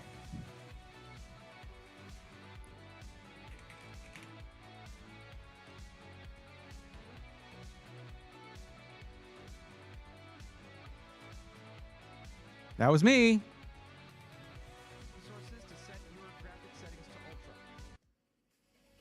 This is not a hot take from me. This is a generally known thing. Who is this stranger? I look like 25. That was like 3 years ago. When was this? 4 years ago? How long ago? 4 years ago. This was 4 years ago. It looks like it was 20 years ago. So anybody who's like, you'll hear both sides. Where it's like, oh, no, like, streaming is harder, like harder. No, it's not. You're dumb. And you don't know what you're talking about. Or like other people who are like, streaming is easy. Content creation is easy. It's not. If you're serious about it, it is not. And like, I know the mic is covering my beard here, but like it was brown. I had a brown beard. It's all gray. It's like 70% gray now.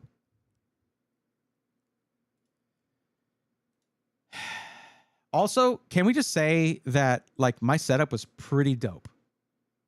My setup was pretty dope back then. It was pretty dope. My overlay sucked. My overlay was pretty bad. I've always kind of gone in for simple overlays, by the way. But no, look at how like freaking young I looked. Oh my God. I can't look at this anymore. Yeah. At least I rocked the salt and pepper. It looks pretty good on me. Not going to lie.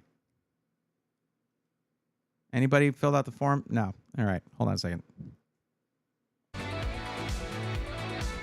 Sorry about that. Sorry about your ears.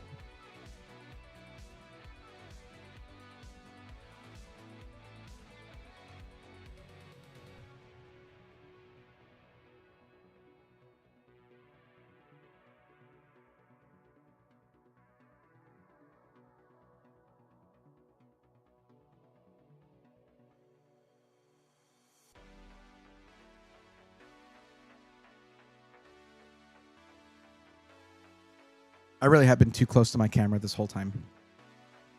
All right, Alucard, you see it there? That 4-year difference is crazy. Thanks, Alucard.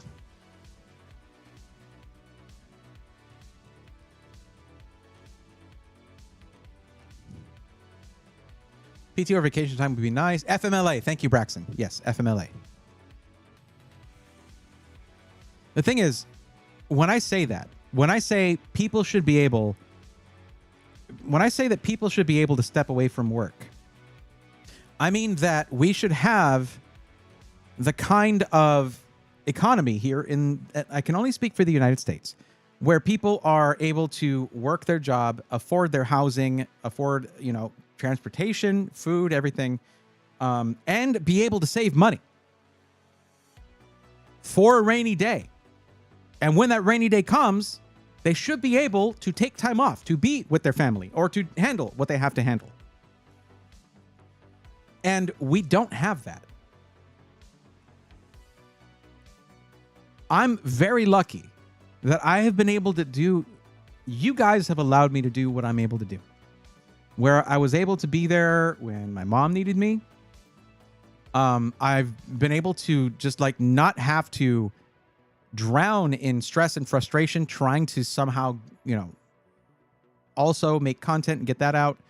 I've been able to survive this whole time. And it's because you guys support me. Now, the thing is, I've been live streaming. I've been able to live stream because live stream, I click some buttons, I go live, I spend a few hours doing it. Content creation by far takes way longer. Now, the content lasts longer, so it's still cool and I like it and I miss it. And that's why I've been working so hard to try to get back to it. And I have multiple projects that I'm just going to like finish up and just get back to publishing. But I'll tell you, when it comes to what I used to do, I don't know if I know how to do it anymore. I'm going to be honest with you. This is me telling y'all something that has been nagging at me for weeks now as I've been planning the build for the new editing PC and getting towards this. I think really had a gift for every week being able to just like, all right, I'm going to talk about this. I'm going to talk about that. Let me look at this, look at these SIs and this and that. Okay, cool. There's a video. Bam. I get in front of the camera. I start talking. I stop talking eventually. I send it off to Cuddles. Cuddles cuts out the parts. So I'm like, or whatever, makes it viewable, watchable. It's not an hour and a half. Now it's 45 minutes, 30 minutes, and boom, we publish it. A new thumbnail every week. I make a thumbnail. I do this, I do that, descriptions, all that. And I had a gift for being like, this is a video. Okay, bam, video for SI Weekly. I'm struggling right now. I multiple times have tried to sit down here. This is a great set for SI Weekly. I need to clean that table off. I need to maybe organize there's too many things on my pegboard. It's overpopulated. I need to remove some stuff. It's too much stuff. It's not a good looking pegboard anymore, I think, because there's too much clutter on it. But no, I have a set. I have audio, lights, camera, I have an editing PC. But I'm like, okay, all right, let's go get cleaned up. Let's go shower up, get fresh and so clean, sit down, look at some SIs, see what there's some deals are right now. And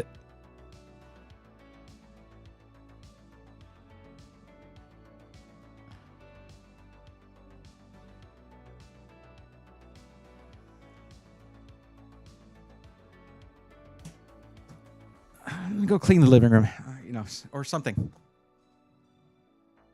Stop not following me. I'm struggling right now. I am struggling right now. Okay, Peter, I got you. All right, here you go. Timed out. There you go. There you go. All right. So I don't know what I'm going to do because I've been like, hey, my pipeline is broken right now. I can't make content. Bam. New build. Ready to edit video. It runs, and I have other projects that are like, okay, cool. I have other stuff I meant to edit and post. Cool. But I need to have consistent content before I do that. I need to have a workflow to get, I'm not going to just publish something and then disappear again. I can't do that. Once I start, I need to start. And I actually did get a little bit inspired recently by Power GPU coming back and saying like, yo, we got a new logo, new website. We're doing new stuff. Here we go. Next year's going to be huge. And that made me think like, next year's going to be huge. Yeah. Like I'm not going to wait that long, but just being like, I'm not planning for this day right now. You can't plan for the moment you're already in. You can't plan for that. You're already in it. But I can plan for tomorrow.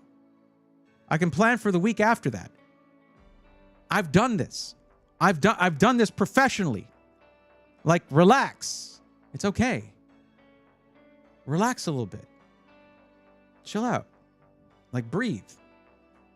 I'm serious. It seems like the most like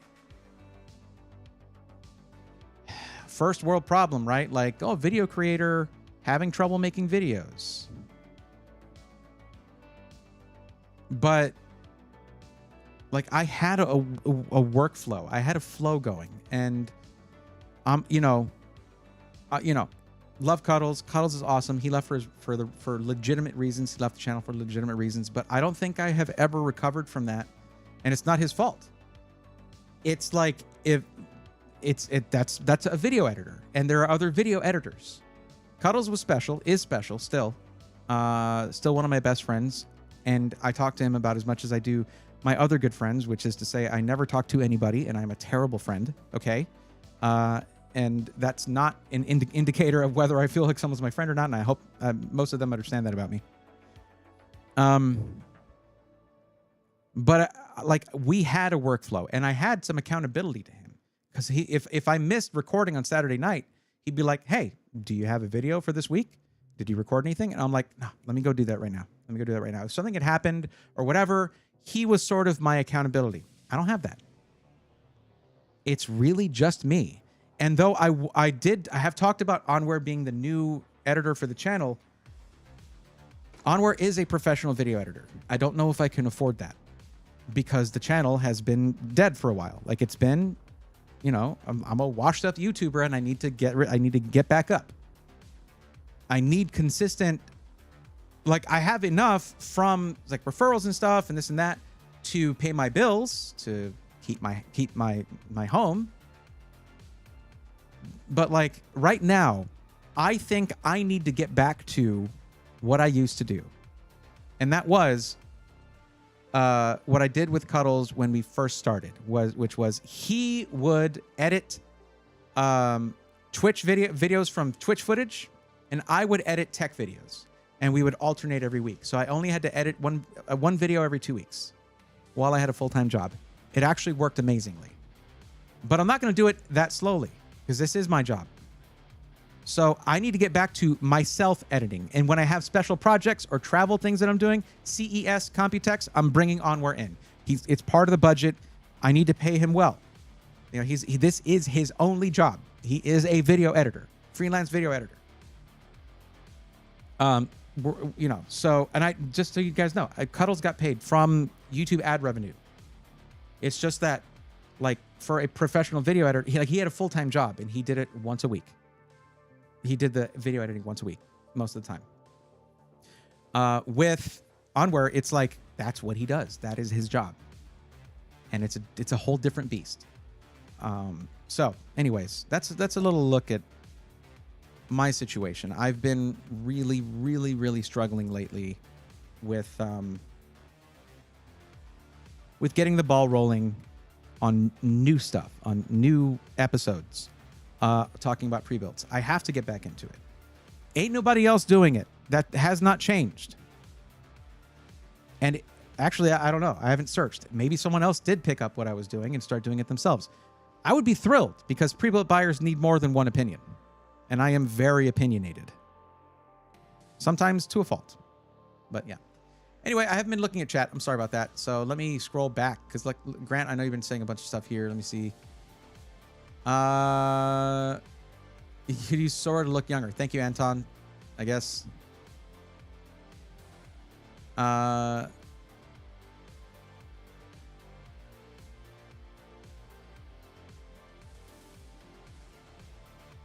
Good. Any recommendation for a MOBO for dual 3090s? If you're gonna do that, Grant, think ProArt. ProArt is kind of specifically designed for that, to be able to handle that. If you're not gonna go something like Threadripper, and I'm not talking about necessarily 9,000 series Threadripper. You could go 3 or 5,000 series Threadripper at a discount. Go on eBay, find stuff like that. But X870 doesn't have enough direct CPU lanes. X870E has multiple Southbridge style chipsets with piggyback. Yes. Asus Pro. There, Tanmay said ProArt. Yes. Okay, Grant, here's the thing. You're going to get X8, X8 when you have 2 GPUs installed, unless you go Threadripper. Like, there aren't really many consumer level boards that let you do X16, X16. That's not really you're not gonna get that.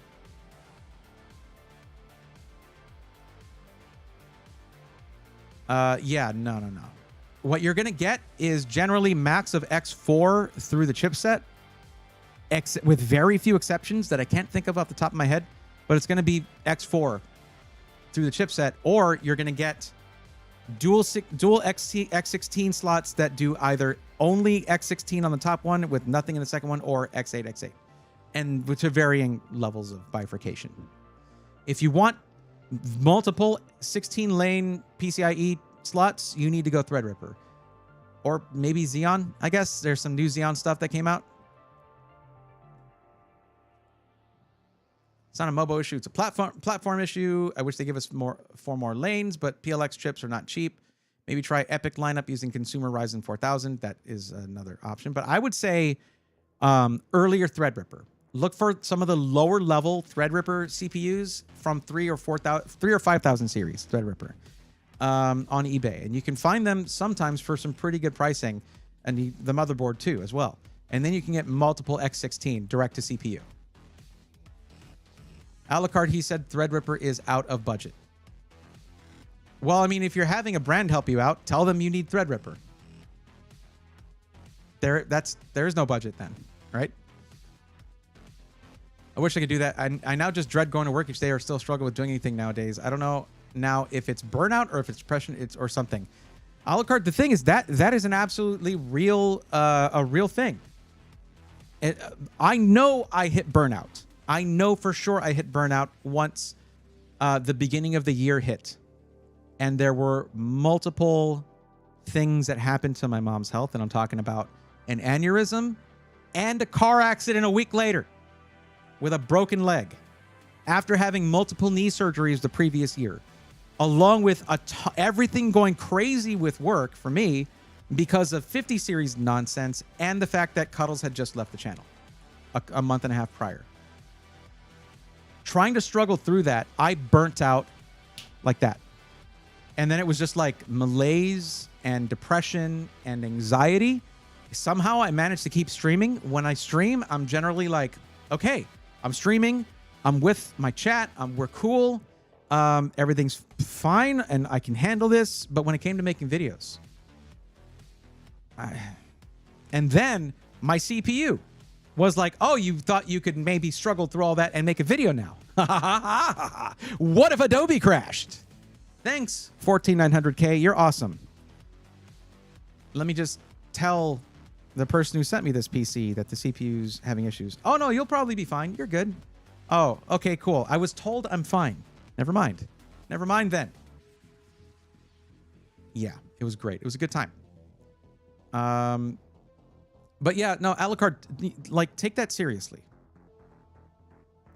I myself have been like, I need to talk to somebody about this. I'm not going to be like unloading my problems on you guys and expect that to be therapy or therapeutic. Cathartic, yes. Therapeutic, no, you're not therapists. None of you are. I wouldn't expect that from you. Be too much, be asking too much. But I've thought to myself multiple times that I should do that. And it's a healthy thing to do now and then. Like a check-in. It's like going to the doctor. You know?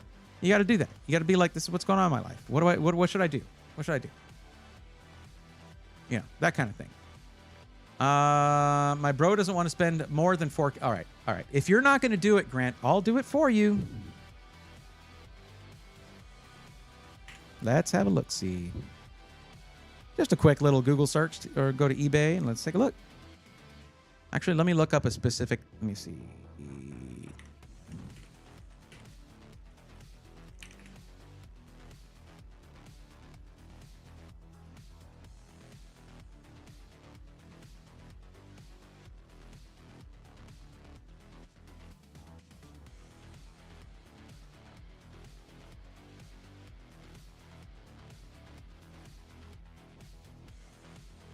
Vendor locked. What's the deal with that?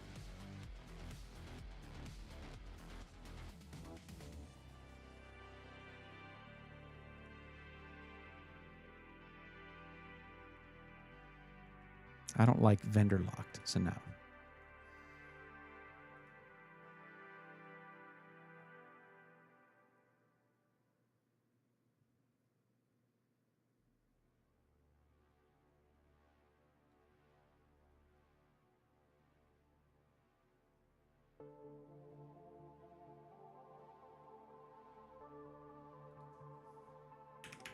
Give me a sec. I'm just looking up some things here for you.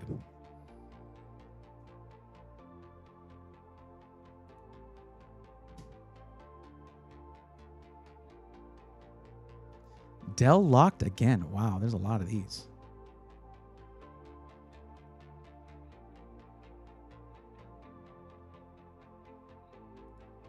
Unlocked. There we go.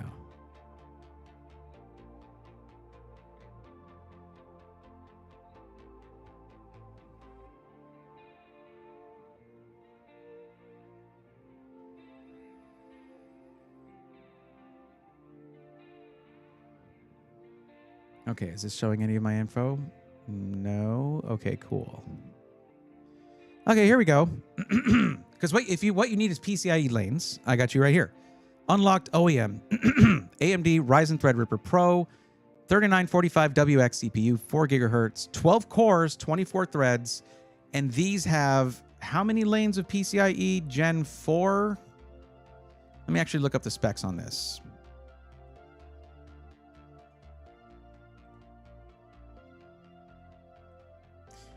Let's see. WX8.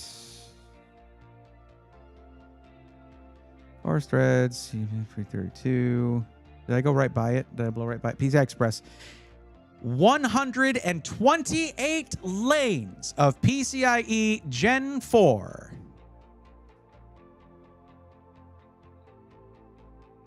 Should we look at what's on screen? Yeah. Is there something bad on screen?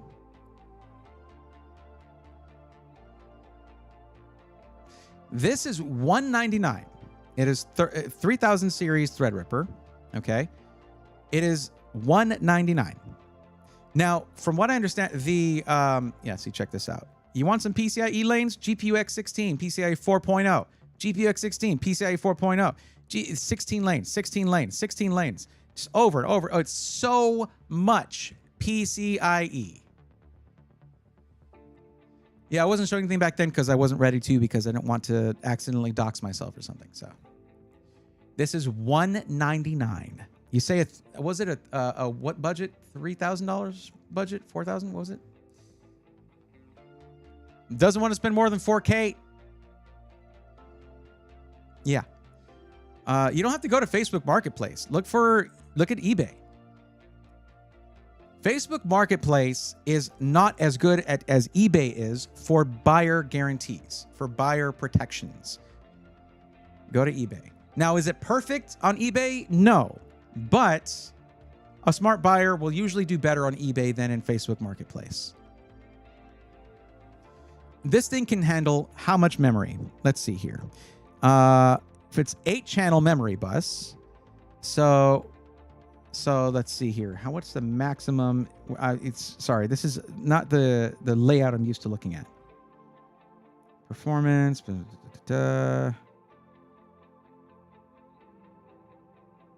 Is it up here? 280 watt.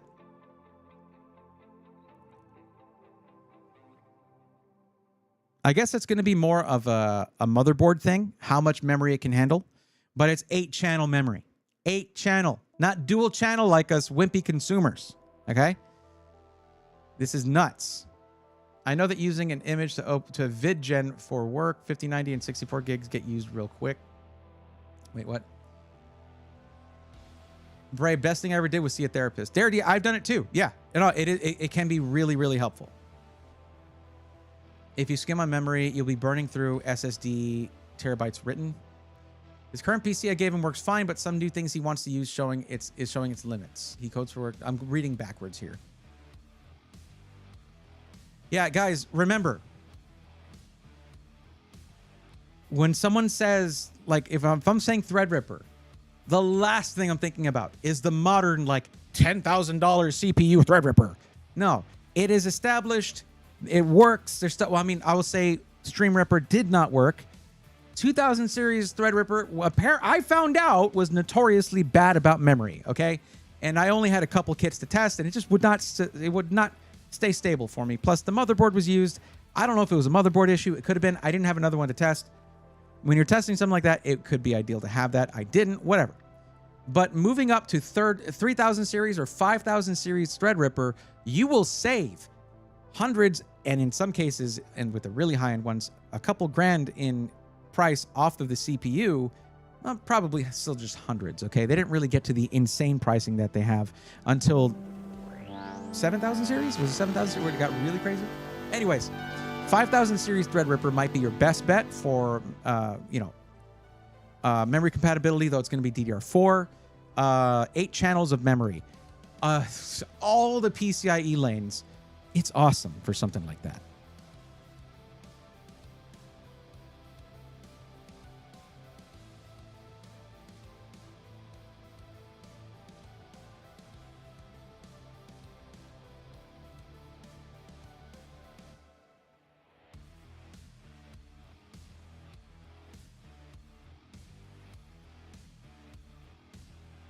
Reach out to 10's Torrent and see if you can get your hands on their system. Oh, wow. Dedicated AI cards, open source software. Oh, yo. What was that? Why didn't I? Oh, because I was here. Hold on. Is he going to do the thing? Why is it not doing the thing? I must have missed it. But Lone Vaquero, thank you for subscribing to Tier 1. Let's go, nerds. Thank you for the Tier 1 sub. Welcome back, Vaquero. I hope you're doing well. Okay. You're going to check out the Chainsaw Man movie end of October? I'd like to. End of October is going to be pretty busy. I hopefully am going to have a PC to unbox here that I think you guys are going to be really into. And you'll understand when more is revealed that some of y'all were actually here for an important part of that. I'm excited about it, though. I am always excited to get my hands on a PC from this specific company. Anyways, but yeah, I really do want to check it out. I do. It is so funny, Alucard. Ari would be so mad if she knew I was talking about this. But she spoiled a pretty. She was a manga reader for Chainsaw Man. Okay, and spoiled something pretty big because she was insisting. No, this was in the show. This was in the show. No, it was in the show. And I was like, yo, there's been like 12 episodes. What are you talking about? And sure enough, I was like, look, you're really insistent that you didn't spoil anything. Please stop talking about that thing, by the way, because you're further spoiling it. Let me get into the episode synopsis list here. And I read all of them off to her. And she was just like, are you mad at me? I was like, yeah, listen to me. Well, no, I wasn't really. I was like, just when I say that didn't happen in the show, listen to me, please.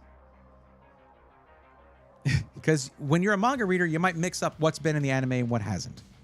So she spoiled something pretty big for me that's supposed to come up pretty soon. You can watch Predator Badlands. I don't watch many shows per se. YouTube is my primary method of my primary form of entertainment. YouTube and anime. I don't really watch many live action shows anymore. And I know there's really good ones. I know that. But it's just, I don't know. I'm out of the habit, I guess. Is it good? I know I'm supposed to watch Peacemaker. I've had a bunch of my friends tell me to watch Peacemaker. I need to watch it. I need to watch Peacemaker. Yeah, I know. But I haven't seen, it came from Suicide Squad, right? That's where Peacemaker originally was. I haven't seen that. Yeah, I need to watch both. All right, John, have a good one. Been playing Satisfactory the last couple weeks. The factory keeps growing, demands growth, demands more resources. I feed it more and more. That sounds toxic, Vaquero. It's scary. I mean, not having explained One Punch Man Season 3 without spoiling it is an issue to colleagues of mine. Yep, I imagine so. I'm trying to hype OPM Season 3, but it's tough to avoid spoiling things. I just hope they get back to the vibe they had in Season 1, because I watched like half of Season 2, and it sort of lost some of the magic to me. Like, the cinematography was not as good. Is that me? Am I crazy? What anime are you working on right now? Badlands. Oh, it's a new movie. Okay. Anime we're working on right now is Gachiakuta. We actually just watched the most recent episode. Freaking awesome. Awesome anime. Very, very cool. Super cool vibes. Very cool shonen anime with I love the aesthetic. They actually got a real like graffiti artist to do a lot of the graffiti in the show, in the sets, in the backgrounds, all that. The character designs are super cool. The music is insane. Just everything is really good about Gachiakuta. I can highly recommend that one for sure.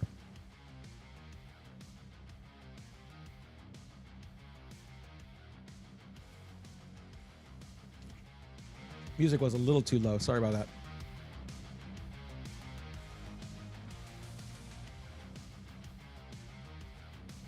Yeah, but One Punch Man Season 1 was something else. It was something magical.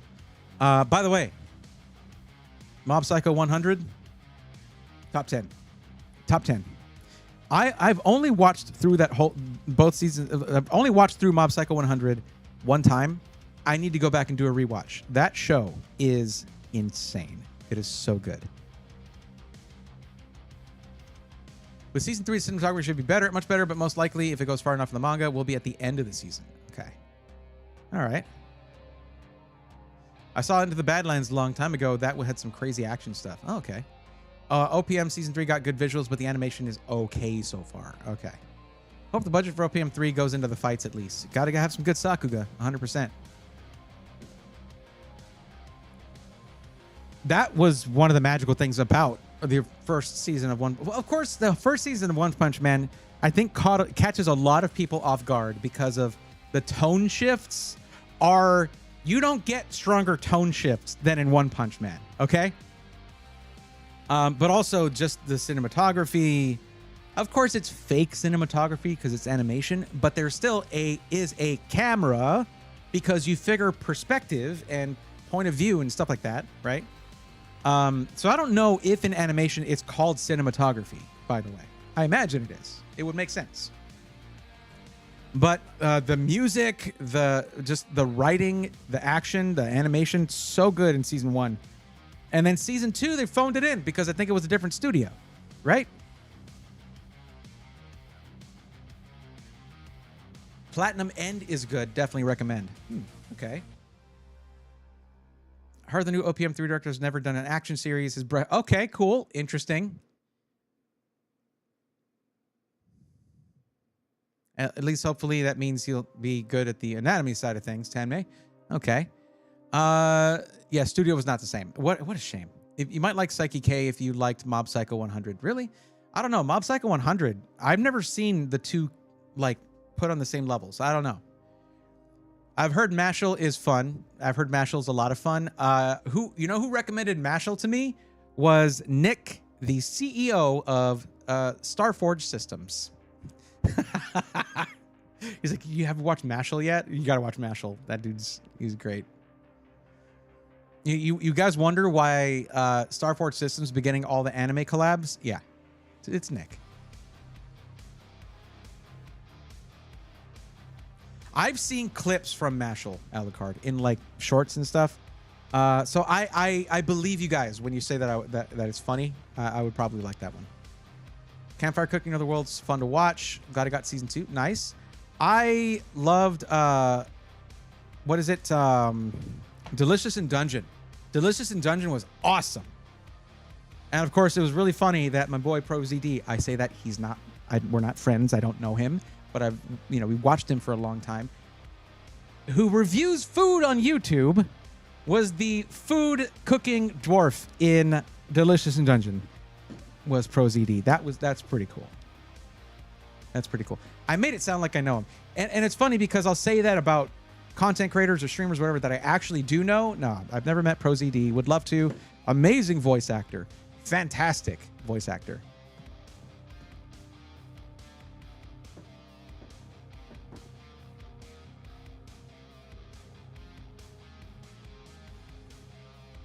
Okay, that was funny. What was funny? I need to know so I know where I'm improving. Haven't felt that way since washing. Which you haven't felt that way since watching. Being hungry. Delicious Dungeon Meshi. Yes, Dungeon Meshi was a bit weird but amazing. Dungeon. Yeah, I forgot the shortening of. Yeah, Dungeon Meshi. Yeah, that was probably one of my favorites of 2024. The cake making show. I forgot the name for real. The cake making show. I did enjoy Food Wars at first. Which, Shokugeki no Soma, by the way. I do know that one off the top of my head. But after season 1, maybe some of season 2, it's sort of the concept. So it was like, okay, he's going to get underestimated. He's going to make something, this and that, and they're going to go like crazy and cool. But it was, I did enjoy that season 1 quite a bit. That was pretty fun. Last time I ever had a good chat with a VA was with Johnny Young Bosch with Devil May Cry 4 on making combos in Dante Must Die. Oh, cool. What's up, Arutu? How's it going? It's Sunday, by the way. Opening song Food Wars was crazy good. Yes. Great British Bake Off is the only thing that comes to mind. Yeah. All of them are peak. The one rewatch that I recently did because I was feeling down. And listen, anybody who's feeling down, I want to tell you, this is what I go to when I'm like looking at my behavior and how I'm feeling, and I'm like, I am going through depression right now. I'm experiencing depression right now, which is not easy to come to that realization, right? Usually you just like, well, everything sucks and I don't feel inspired to do anything, and I'm, every like mountains are molehills, little problems seem like huge problems, right? What I watch when that happens is Tengen Toppa Gurren Lagann. If you've seen it already, it doesn't matter. Rewatch it. It will inspire you. It will make you feel larger than you are. It will make you feel like nothing is out of reach. Nothing is unattainable. Although we all know certain things are unattainable, but it's like, so what? Who freaking cares? I'm just going to put in effort. I'm going to try. I'm going to try harder because who the hell do you think I am? Gurren Lagann. It should be a yearly watch. It is probably I can't say it's my number one because that spot is shared, okay? That spot is shared with several other anime. All right, I can't. But it's my number one when I am feeling down. It is my number one anime. I'm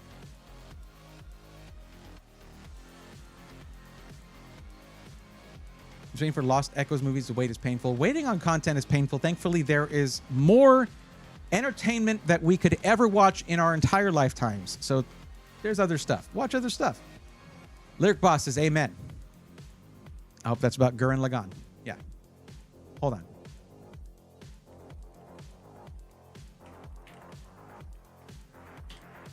Let me make sure I'm spelling that correctly because... Yeah, I am. Without the slash at the end.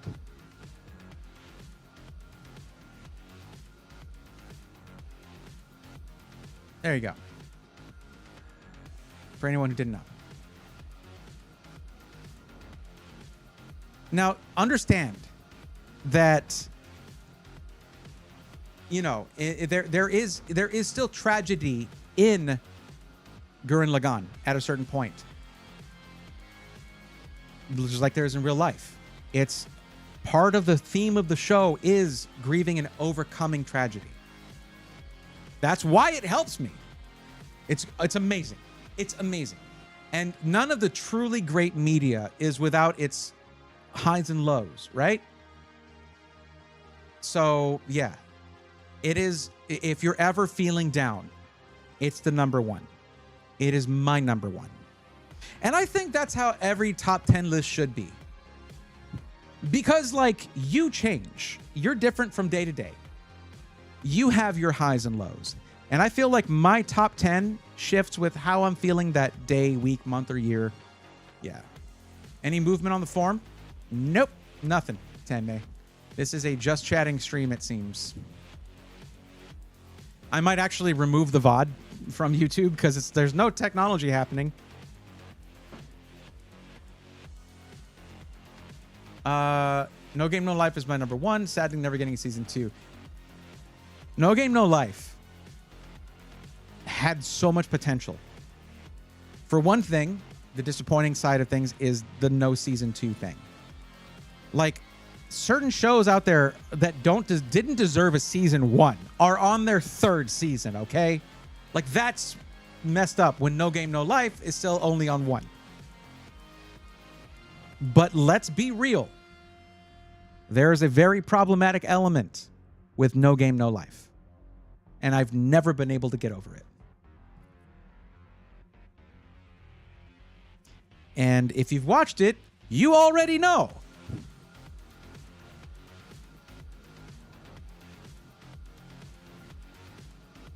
So, on one hand, it's a fantastic show. On the other hand, why? Why did they have to do that? Why did that character have to be that way?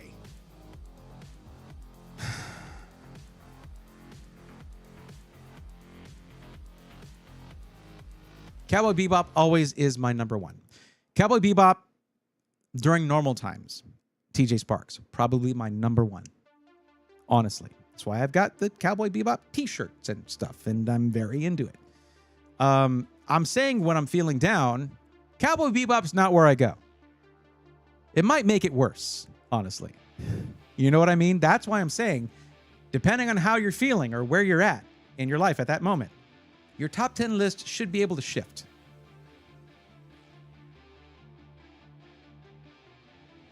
Tech Grant, it's the sister, clearly.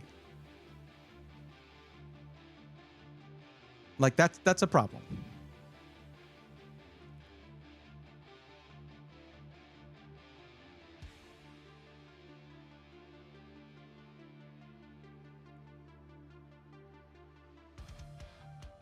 You might like Gurren Lagann versus Kyle Rayner if you want just peak craziness. Is that a thing?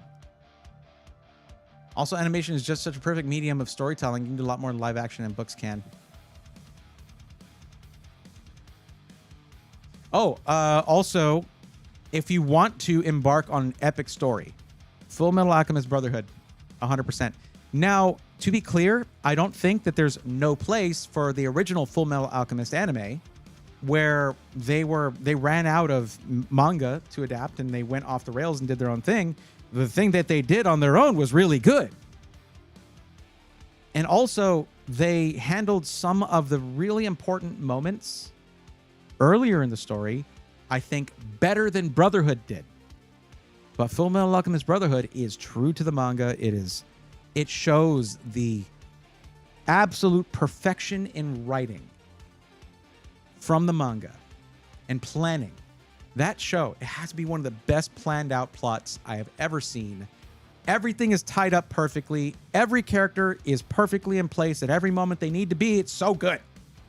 And it's such a good story.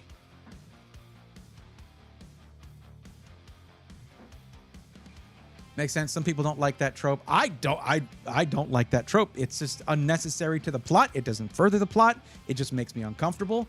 And I don't know why it does make more people uncomfortable, but I'm not judging anybody else. I'm judging just the show. I'm judging the media, not the viewership. It's just, yeah. But the thing is, at the same time, though, I loved that show. What a concept. It's such a good concept.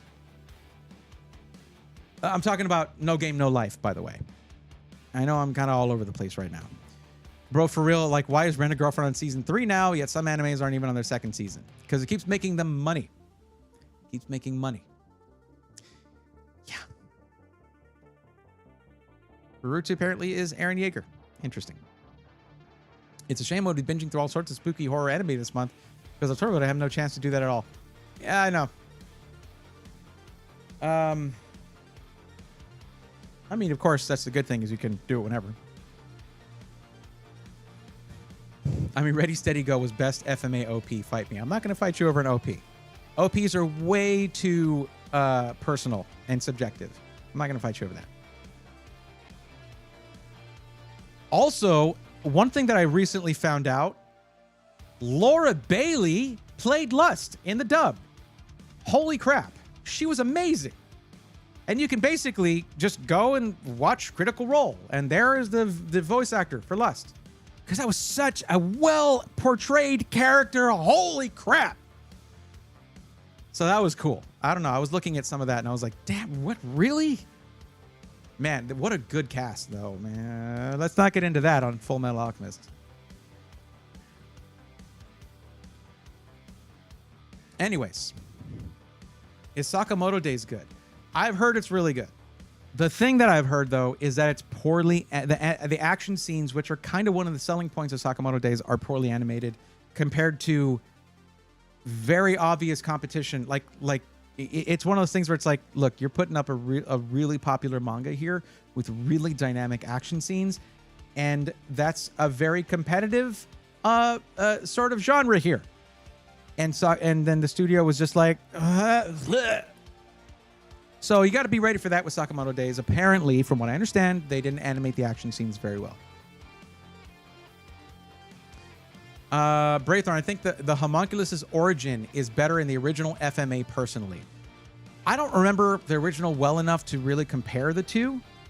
But, I mean, like I said, they went off on their own thing after there was no more material, and they did a good job. But... the story from the original writer was more cohesive. That's what I'm saying. TJ, I'm not disagreeing with you at all. I'm saying the cohesion was better. Bray, definitely watch out for Rebuild World. If they adapt good, then it'll be amazing anime. Okay, I'll keep it in mind. Some really awesome suggestions. I'm taking notes. Hell yeah. I'd love to hear it. The thing is, like, there's a lot to be upset about right now in the world, and we should be. And we should be vocal about it. Be upset about it. Be loud, right? When you need downtime, though. You do need time to yourself. You need time to... you need a little bit of escapism. And you have to admit, right now, there's never been a more... like, a more rich library of stuff. Y'all don't understand, okay? I am an old anime watcher. That was me in Hollywood Video or Blockbuster Video trying to find something, some kind of anime. What do y'all have? I've already seen that 9 times. I'll just rent it again. Y'all don't know how good you got it right now. You got no idea how good it is. You watch so much anime right now.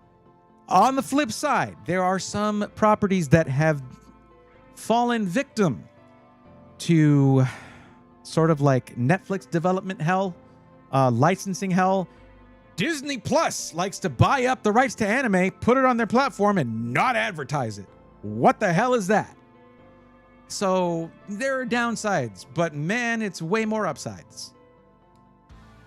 And by the way, Sword Art Online Abridged got a new episode after 9 months. Hello. And it was very good. You can tell it was the problematic episode in season 2. And they had to spend a little extra time working on that, so it wouldn't be, you know, awful like the original. So T-Bait got a slideshow. How bad could the action really be? For real, my bro was so upset about it. They did both as anime adaptation dirty. Rifte, can't spell it. Okay, I'm more upset. Turtle Me tried to really rally the community to watch that pathetic animation. I'm not following that comment. I don't know where it went. I've not watched Yu Yu since the 90s. Don't remember much. We're rewatching it right now. Rurutu, actually. Wait, what? Disney Plus has anime? Yeah. Yeah. They actually have a solid amount of anime. Yeah. I mean, Ready, Steady, Go was... Oh, yeah, we saw that. Yeah. Hard to beat Bleach OP. They had some bangers. My favorite anime OP is Curtain Call from My Hero Academia Season 7. Wow. That is very specific. I mean, here's the thing. If you want, like, the hypest anime OP, it is Attack on Titan Season 1. It's full stop. Full stop. That is the most intense anime OP that has ever happened. And that's because I watched the first anime OP from the first season 1 of Gachiakuta that just came out. That's intense right there. But it ain't got nothing on Attack on Titan Season 1. All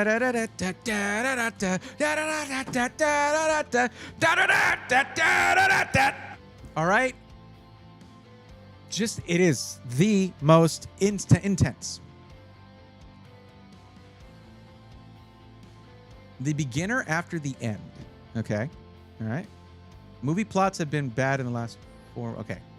I feel like there's some just random stuff being said that I'm not following.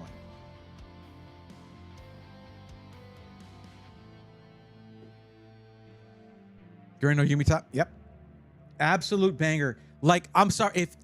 If you want to say best OP, I'm not going to say that that's it. But the most enhypening of all anime OPs, where you're just like, oh, I guess I'm going to watch an anime show. And you're just like the dude, what is it, the Max L commercial thing, was just like, just increasingly blown back in your chair. It is so freaking hype. Anyways. Funny thing, never finished Attack on Titan. I felt like season 3 was, what was it? Okay. Season 1, watched the whole thing. I was like, awesome. Season 2, I was like, I don't like the pacing of this. What is this pacing? And then, like, I don't even know if I made it through season 2, but the pacing of the story just went slowed down. And it just kind of slowed down. And it just got less interesting. And I was just like, why am I watching this? I just didn't want to watch it anymore. And that's what I was just like, why did they allow this? This is the most popular anime in the world right now. They jumpstart, they like rocketed into fame, right into the stratosphere from season 1. And then they have that for season 2? Hello? Are you crazy? So I was like, I'm done with this. But man, that season 1 was great. Sorry, just stop not following me, please. Hello? Hello?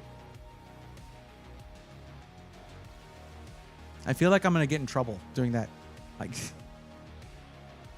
you have to gesture at the little camera to get this thing to follow you. I accidentally make the, like, I'll do something, I'll have my hands the other way and it thinks I'm doing it. And then I have to do it again. And it's going to get me in trouble. It's yeah.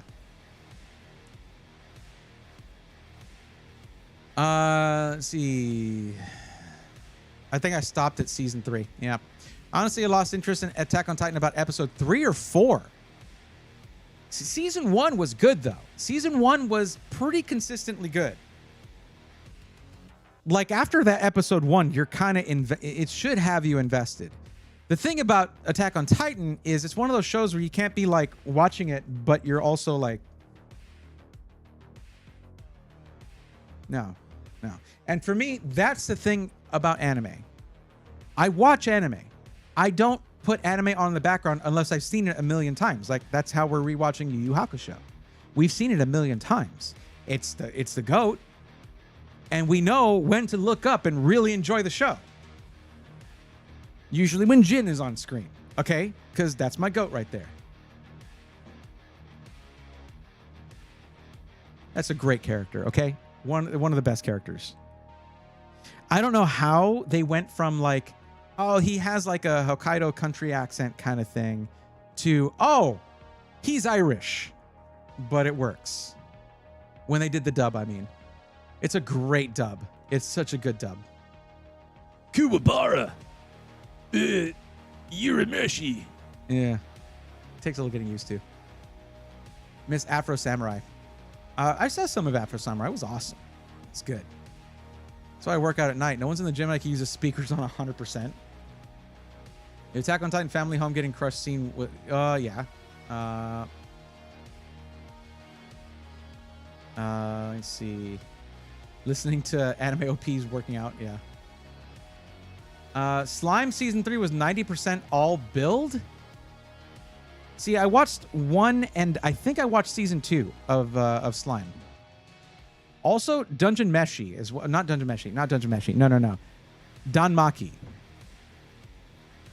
That one, I watched the first season and I was like, yo, that's a banger ending for a season. Holy crap, the music, the scene, holy crap.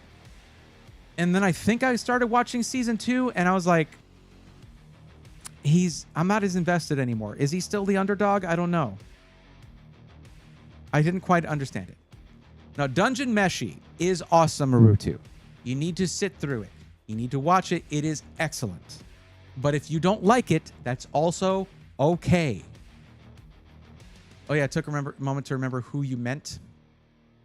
Yeah, season 3 is, holy crap, all the things from season 1 coming back. What a setup. Really? Maybe I'll go back and watch through the whole thing. It's just I don't have time. Not sure why I haven't watched Attack on Titan. I don't like the art style, so I haven't watched it. I thought the art style was really cool. I thought the bold line work was like, yo, this is striking. These characters are cool. And like the eyes are, you know, shows intensity. But I don't know. The clips are fun to watch, though. Attack on Titan season naming could be better. That was hellish level of torture trying to make sense if this was the end of part 1, 2 finale. Yeah. Forget about it. Danmachi fell off season 2. That sucks. That was such a cool premise. I love the premise of that show.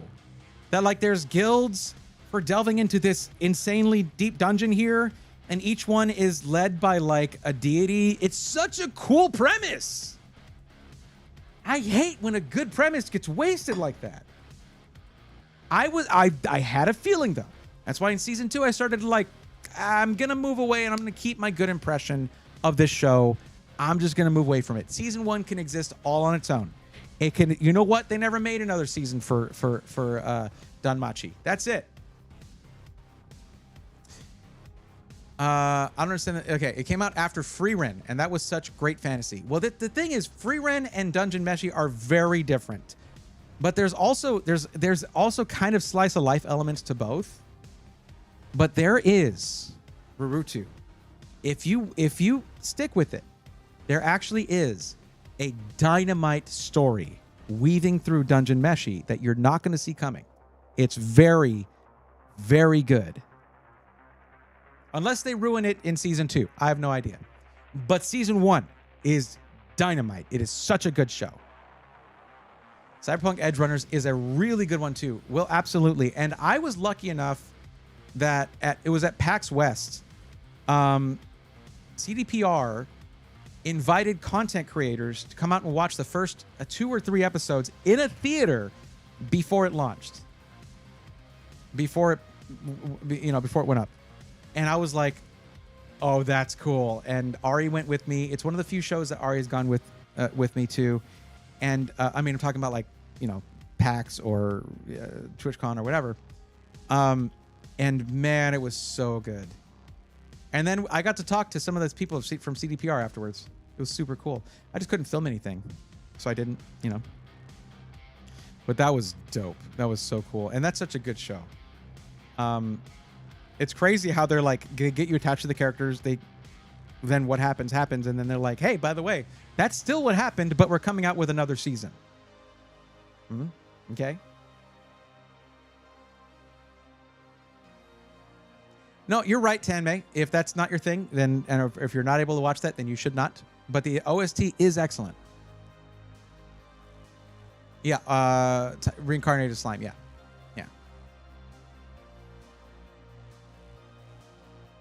Rurutu, there is one thing that would keep them from following the original characters in the new Edge Runner series. I'm not going to say what for fear of spoiling anything for anyone who's not seen it.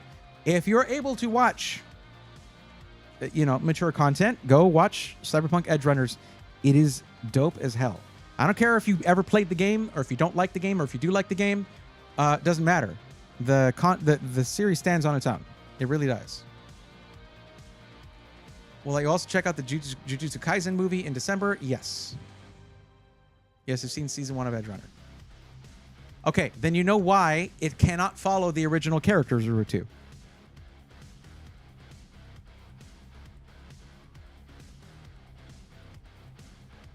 I have not seen Jobless Reincarnation now.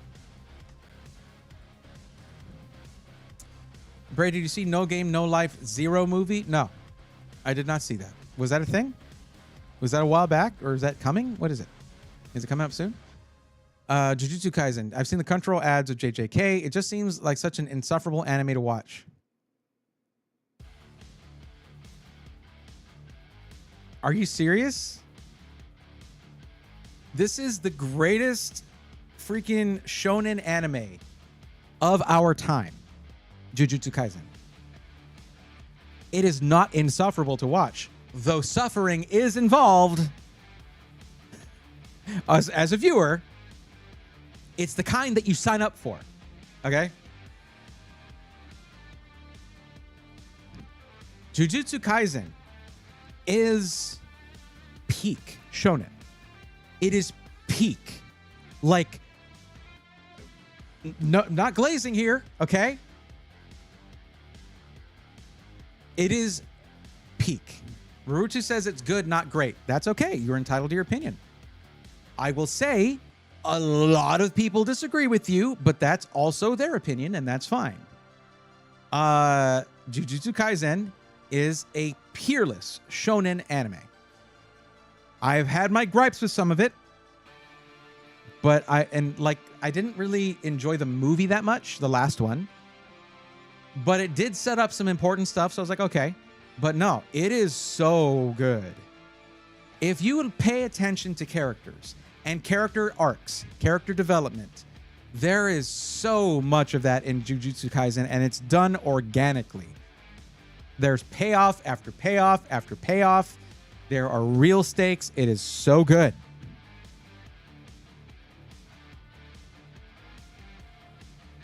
I'm obsessed with the game. One of the reasons I got a PC for it. Well, you're going to enjoy it then. 100% need to watch. It's a prequel on how the world became a game world before. Oh, okay. Well, it sucks that we're not getting any more because they really set up a hell of a story, Grant. My friend said watching Ed Runners made their Cyberpunk 2077 game journey more rewarding. Yes. I will say this. If you haven't played Cyberpunk the game, and you watch the anime first, then play the game, the game will feel, I think, you'll feel more immersed in the game. Because the game itself, by itself, doesn't do a good job of immersing you in the world in the beginning.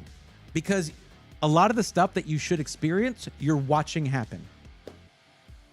And that sucks. There's a montage where it's like, I want to be doing this. This looks awesome.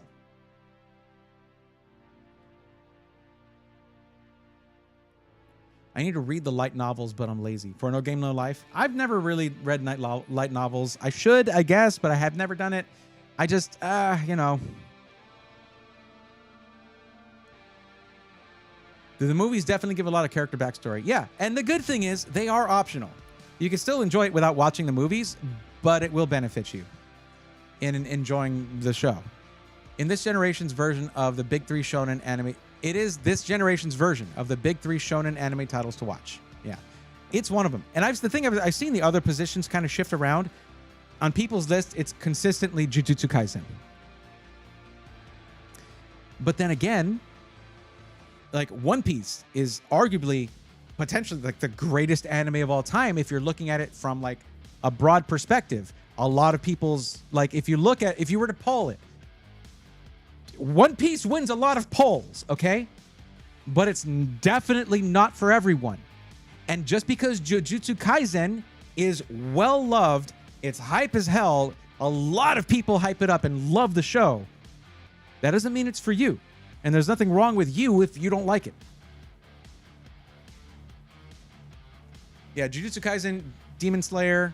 And it's funny because Demon Slayer was so doubted when it came out because of like the style and it being 3D and all that, but they make it kind of 2D and 3D. And it's crazy. But man, what a payoff. FGN, what's up? Forest Gaming Network, how you doing? Welcome. I tried Solo but stopped. Manga I enjoy way more. Like Solo Leveling. I watched Solo Leveling. I thought Solo Leveling was great. Well, I thought it was really good. And there were some moments where I was like, damn. The problem with Solo Leveling is that, well, it's any power fantasy, right? What are the stakes? But they do put him in situations where, oh, he's a little out of his depth here. But then it's not a power fantasy if he doesn't just like have a moment where he's like, all right, fine then, I'm going to get serious. And then he wins. So I have a problem with that. I like when there is struggle and stakes and, you know, but I'm not really for power fantasy anime that much because of that. Because it takes away a lot of like the glory of winning a battle is overcoming adversity. If there's no adversity, if they just walk in and snap their fingers and give a look to the camera and say, you know, arise, cool, great line, awesome. But no, they do find a way in Solo Leveling. They find ways here and there to put him on the back foot. And it's just, we need more of that in Solo Leveling. He needs to be challenged more. It's too much of him steamrolling everything. Okay? Like, it's too much. It's like, I like a nice little slice of cheesecake. I don't want to eat an entire New York cheesecake. I would get sick. I would not feel good. Moderation is important. The very beginning of Solo Leveling was very good. Of the anime, I mean. It was really good. Because the dude's like not having a good time. And you want to see that person succeed. You want to see how they overcome it. You want to see them discovering answers to the questions. And that was really paid off well. After that, though, it sort of falls off. It sort of falls off. Demon Slayer is overhyped. People love it, though. I don't think it's overhyped. I think it's over-marketed. But it is... It does pay off the hype. It does. It really does. In my opinion, it does. I think it's very. I mean, it's it's the biggest show in the world. Okay, like in terms of like how much money it makes and stuff like that. It has broken records, Hollywood records, all kinds of stuff. It is like the biggest thing that ever hit theaters in Japan. It's insane.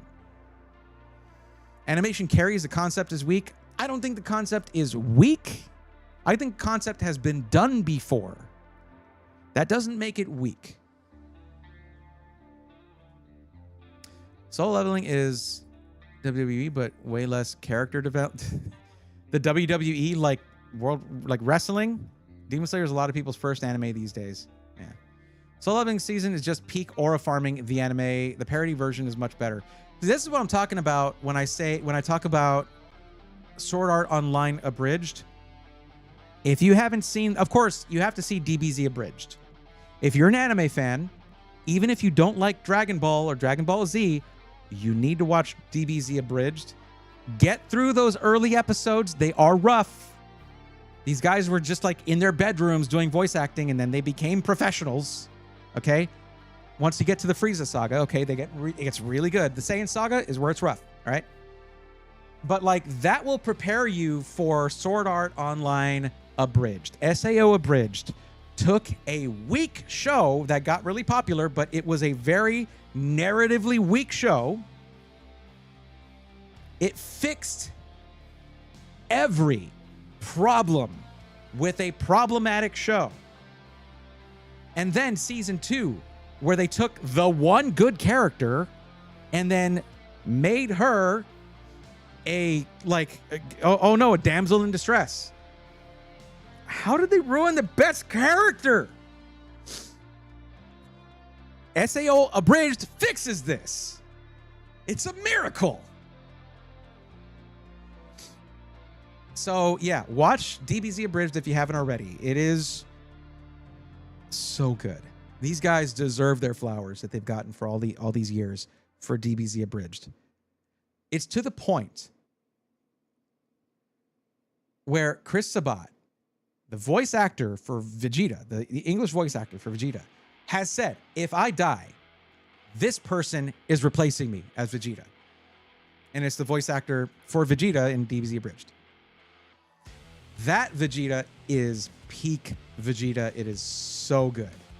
Not to say voice-wise, because Chris Sabat, obviously the original, but it is right there with it. And the writing is better. Just check through Team 4-Star. The other series they made afterwards was hilarious. Yeah. I mean, Alucard, clearly, I'm sure that you saw that.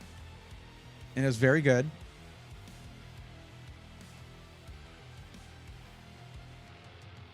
Astral, hi. How's it going? What do you think about FPS Warriors? Warriors for gaming? Worth it so far? Those I seen really knows what they doing. What? Astral, I need you to slow down because all I have is the text that you're typing and I don't know what you're saying. 360 hertz screens, nothing less. What are you talking about? Kaiser Neko as Vegeta would be perfect. Kaiser Neko as Vegeta is perfect. It already is. That's what Sabat knows. He knows that. They're friends now. How crazy is that? Isn't that great? Sadly they did it. Train arc was really good. Movie was amazing. Sadly they did it dirty after the movie with next season episodes. Demon Slayer released just around the time I got my OLED panel, so I saw the train arc and Fire Hashira fight. Nice. Concept is simple but rewarding. Tanmei, for real Tanmei, YouTube vid like that do so good, sadly. What am I missing? Demon Slayer makers knew their lane and stuck to it. Marketing is a different matter entirely. True. I need to start Apothecary Diaries Season 2. Season 1 was really good. That was a really good show. And that's not one I would have watched normally, but Ari wanted to watch it. And I was like, after episode 1, I was like, she was like, hey, thank you for watching that with me. Do you want to watch something else? I was like, no, let's put episode 2. I want to see what happens. Really good. It was a really good drama. and it's so well written. That's such a good show. Apothecary Diaries is very good, and we need to watch more of it. We need to watch more of it. All right, Tame. Oh, geez. Okay, sorry to hear that. Okay, have a good one. Yeah, have a good one. Sorry to hear that. We'll see you next time. Let me say that.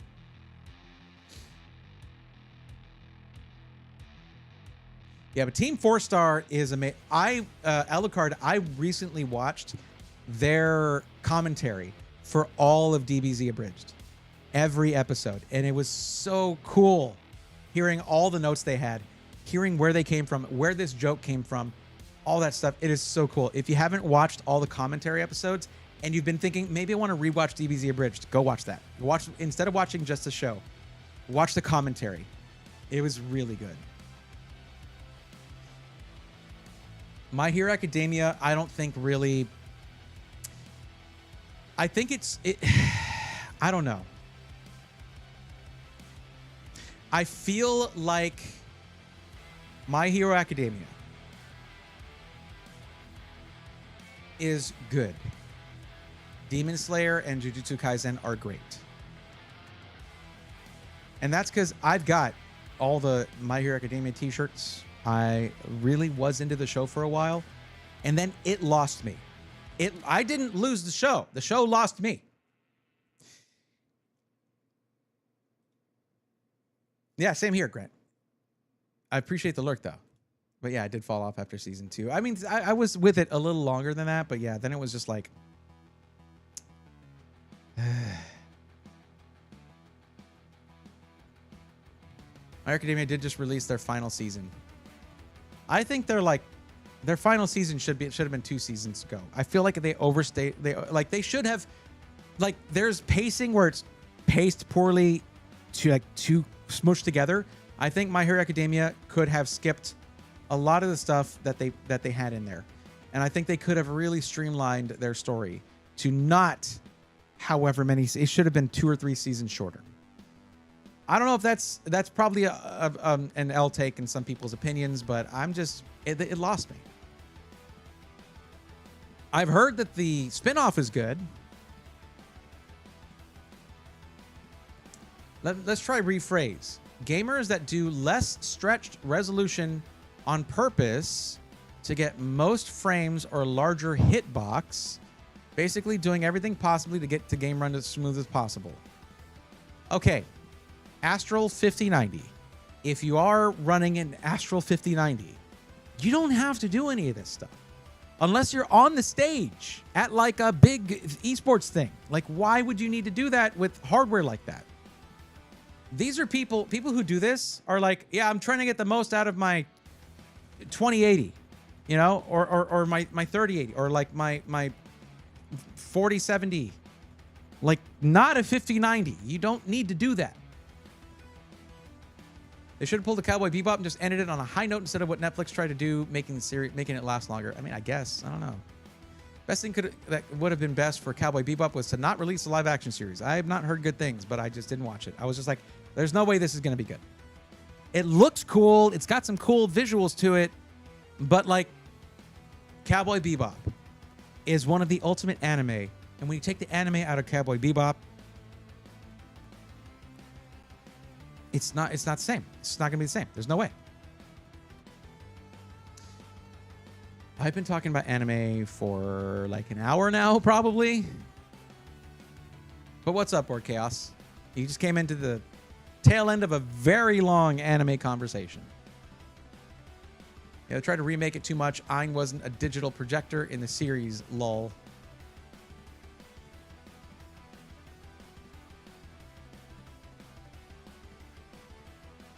They turned Ein into an appliance. It's worse than I thought.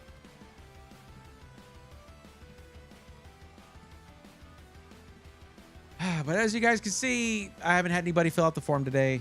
I don't know. It's okay. As someone was saying earlier, it might be because there were big sales and now there are not. I don't know. One sec.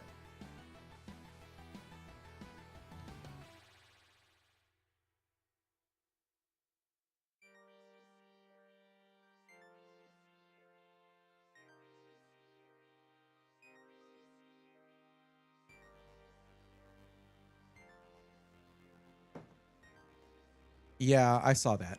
I did see clips of that. I couldn't escape it.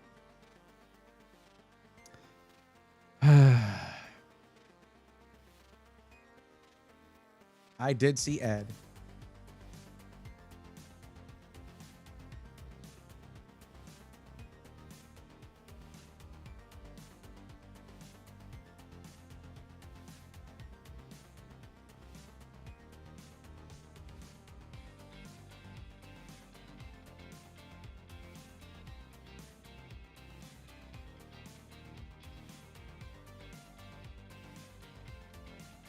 Man, Twitch really wants us to do these collabs. Like, Nox, so you can collab. Yeah, someone who's live broadcasting. I'm just gonna. Hey, can I just borrow your audience? Can I be part of this? Yeah, such a weird concept. Like, you plan those stuff out. You don't just knock. It's like, imagine nowadays, just like going to your friend's house. I didn't mean to do that. Sorry. Imagine in this day and age, just like going to a friend's house and just knocking on the door instead of just texting them, you know? Just dumb.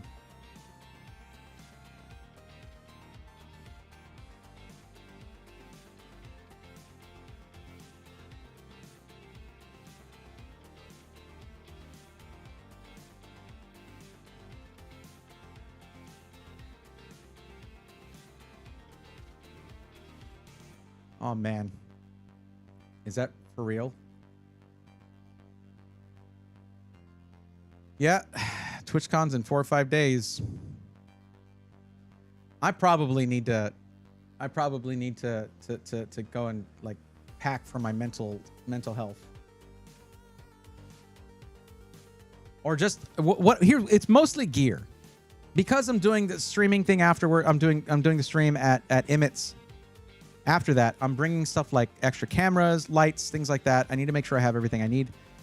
I don't think I'm going to be doing anything like an interview at TwitchCon or anything like that where I need my 3 camera setup, but I am bringing a couple cameras just to have a few extra angles for the build stream. But yeah.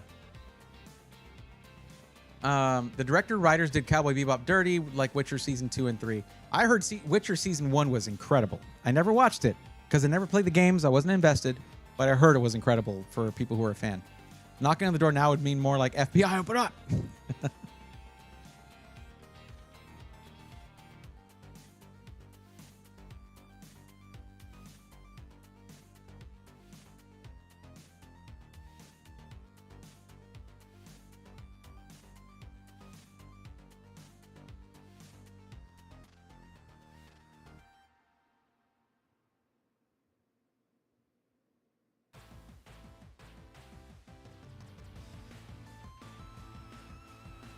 Oh, what the hell? That looks incredible. All right, we're gonna go check this out. Toss a coin to your streamer. Oh, viewers of plenty. Thank you. Yeah, okay. Yeah, I guess that's one way to put it. I'm good though. I'm good. Y'all do that if you want. I like that though. That's good. That'd be good to have a soundbite of that. Like if someone subscribes or gifts a sub, that'd be cool. But okay. We're going to raid Emmett. He's playing something very interesting. It is Mario Celeste. It's a ROM hack of Super Mario Brothers, but as Celeste. So y'all need to see this. This is cool. So stick around with me, please. You know I like it when y'all stick around for the raid, even if you got to go afterwards. You get extra channel points, all that good stuff. So stick around for that. Let me go and get that set up.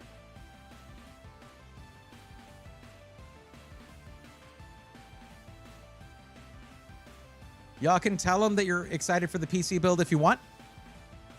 But yeah, we're gonna go ahead and raid Emmett. Yeah, this game looks insane. Oh my god. All right, guys, let's go ahead and do that. I appreciate y'all for hanging out for the, I guess, PC matchmaking stream. But we'll be doing. I will stream on Tuesday, Thursday. There will not be a stream. Streaming Tuesday even is rough because I have to pack some of this stuff up. You understand? But I'll figure it out. But yeah, that's going to be it for tonight. Thank you guys for hanging out. I'll catch you on Tuesday. And until then, take care.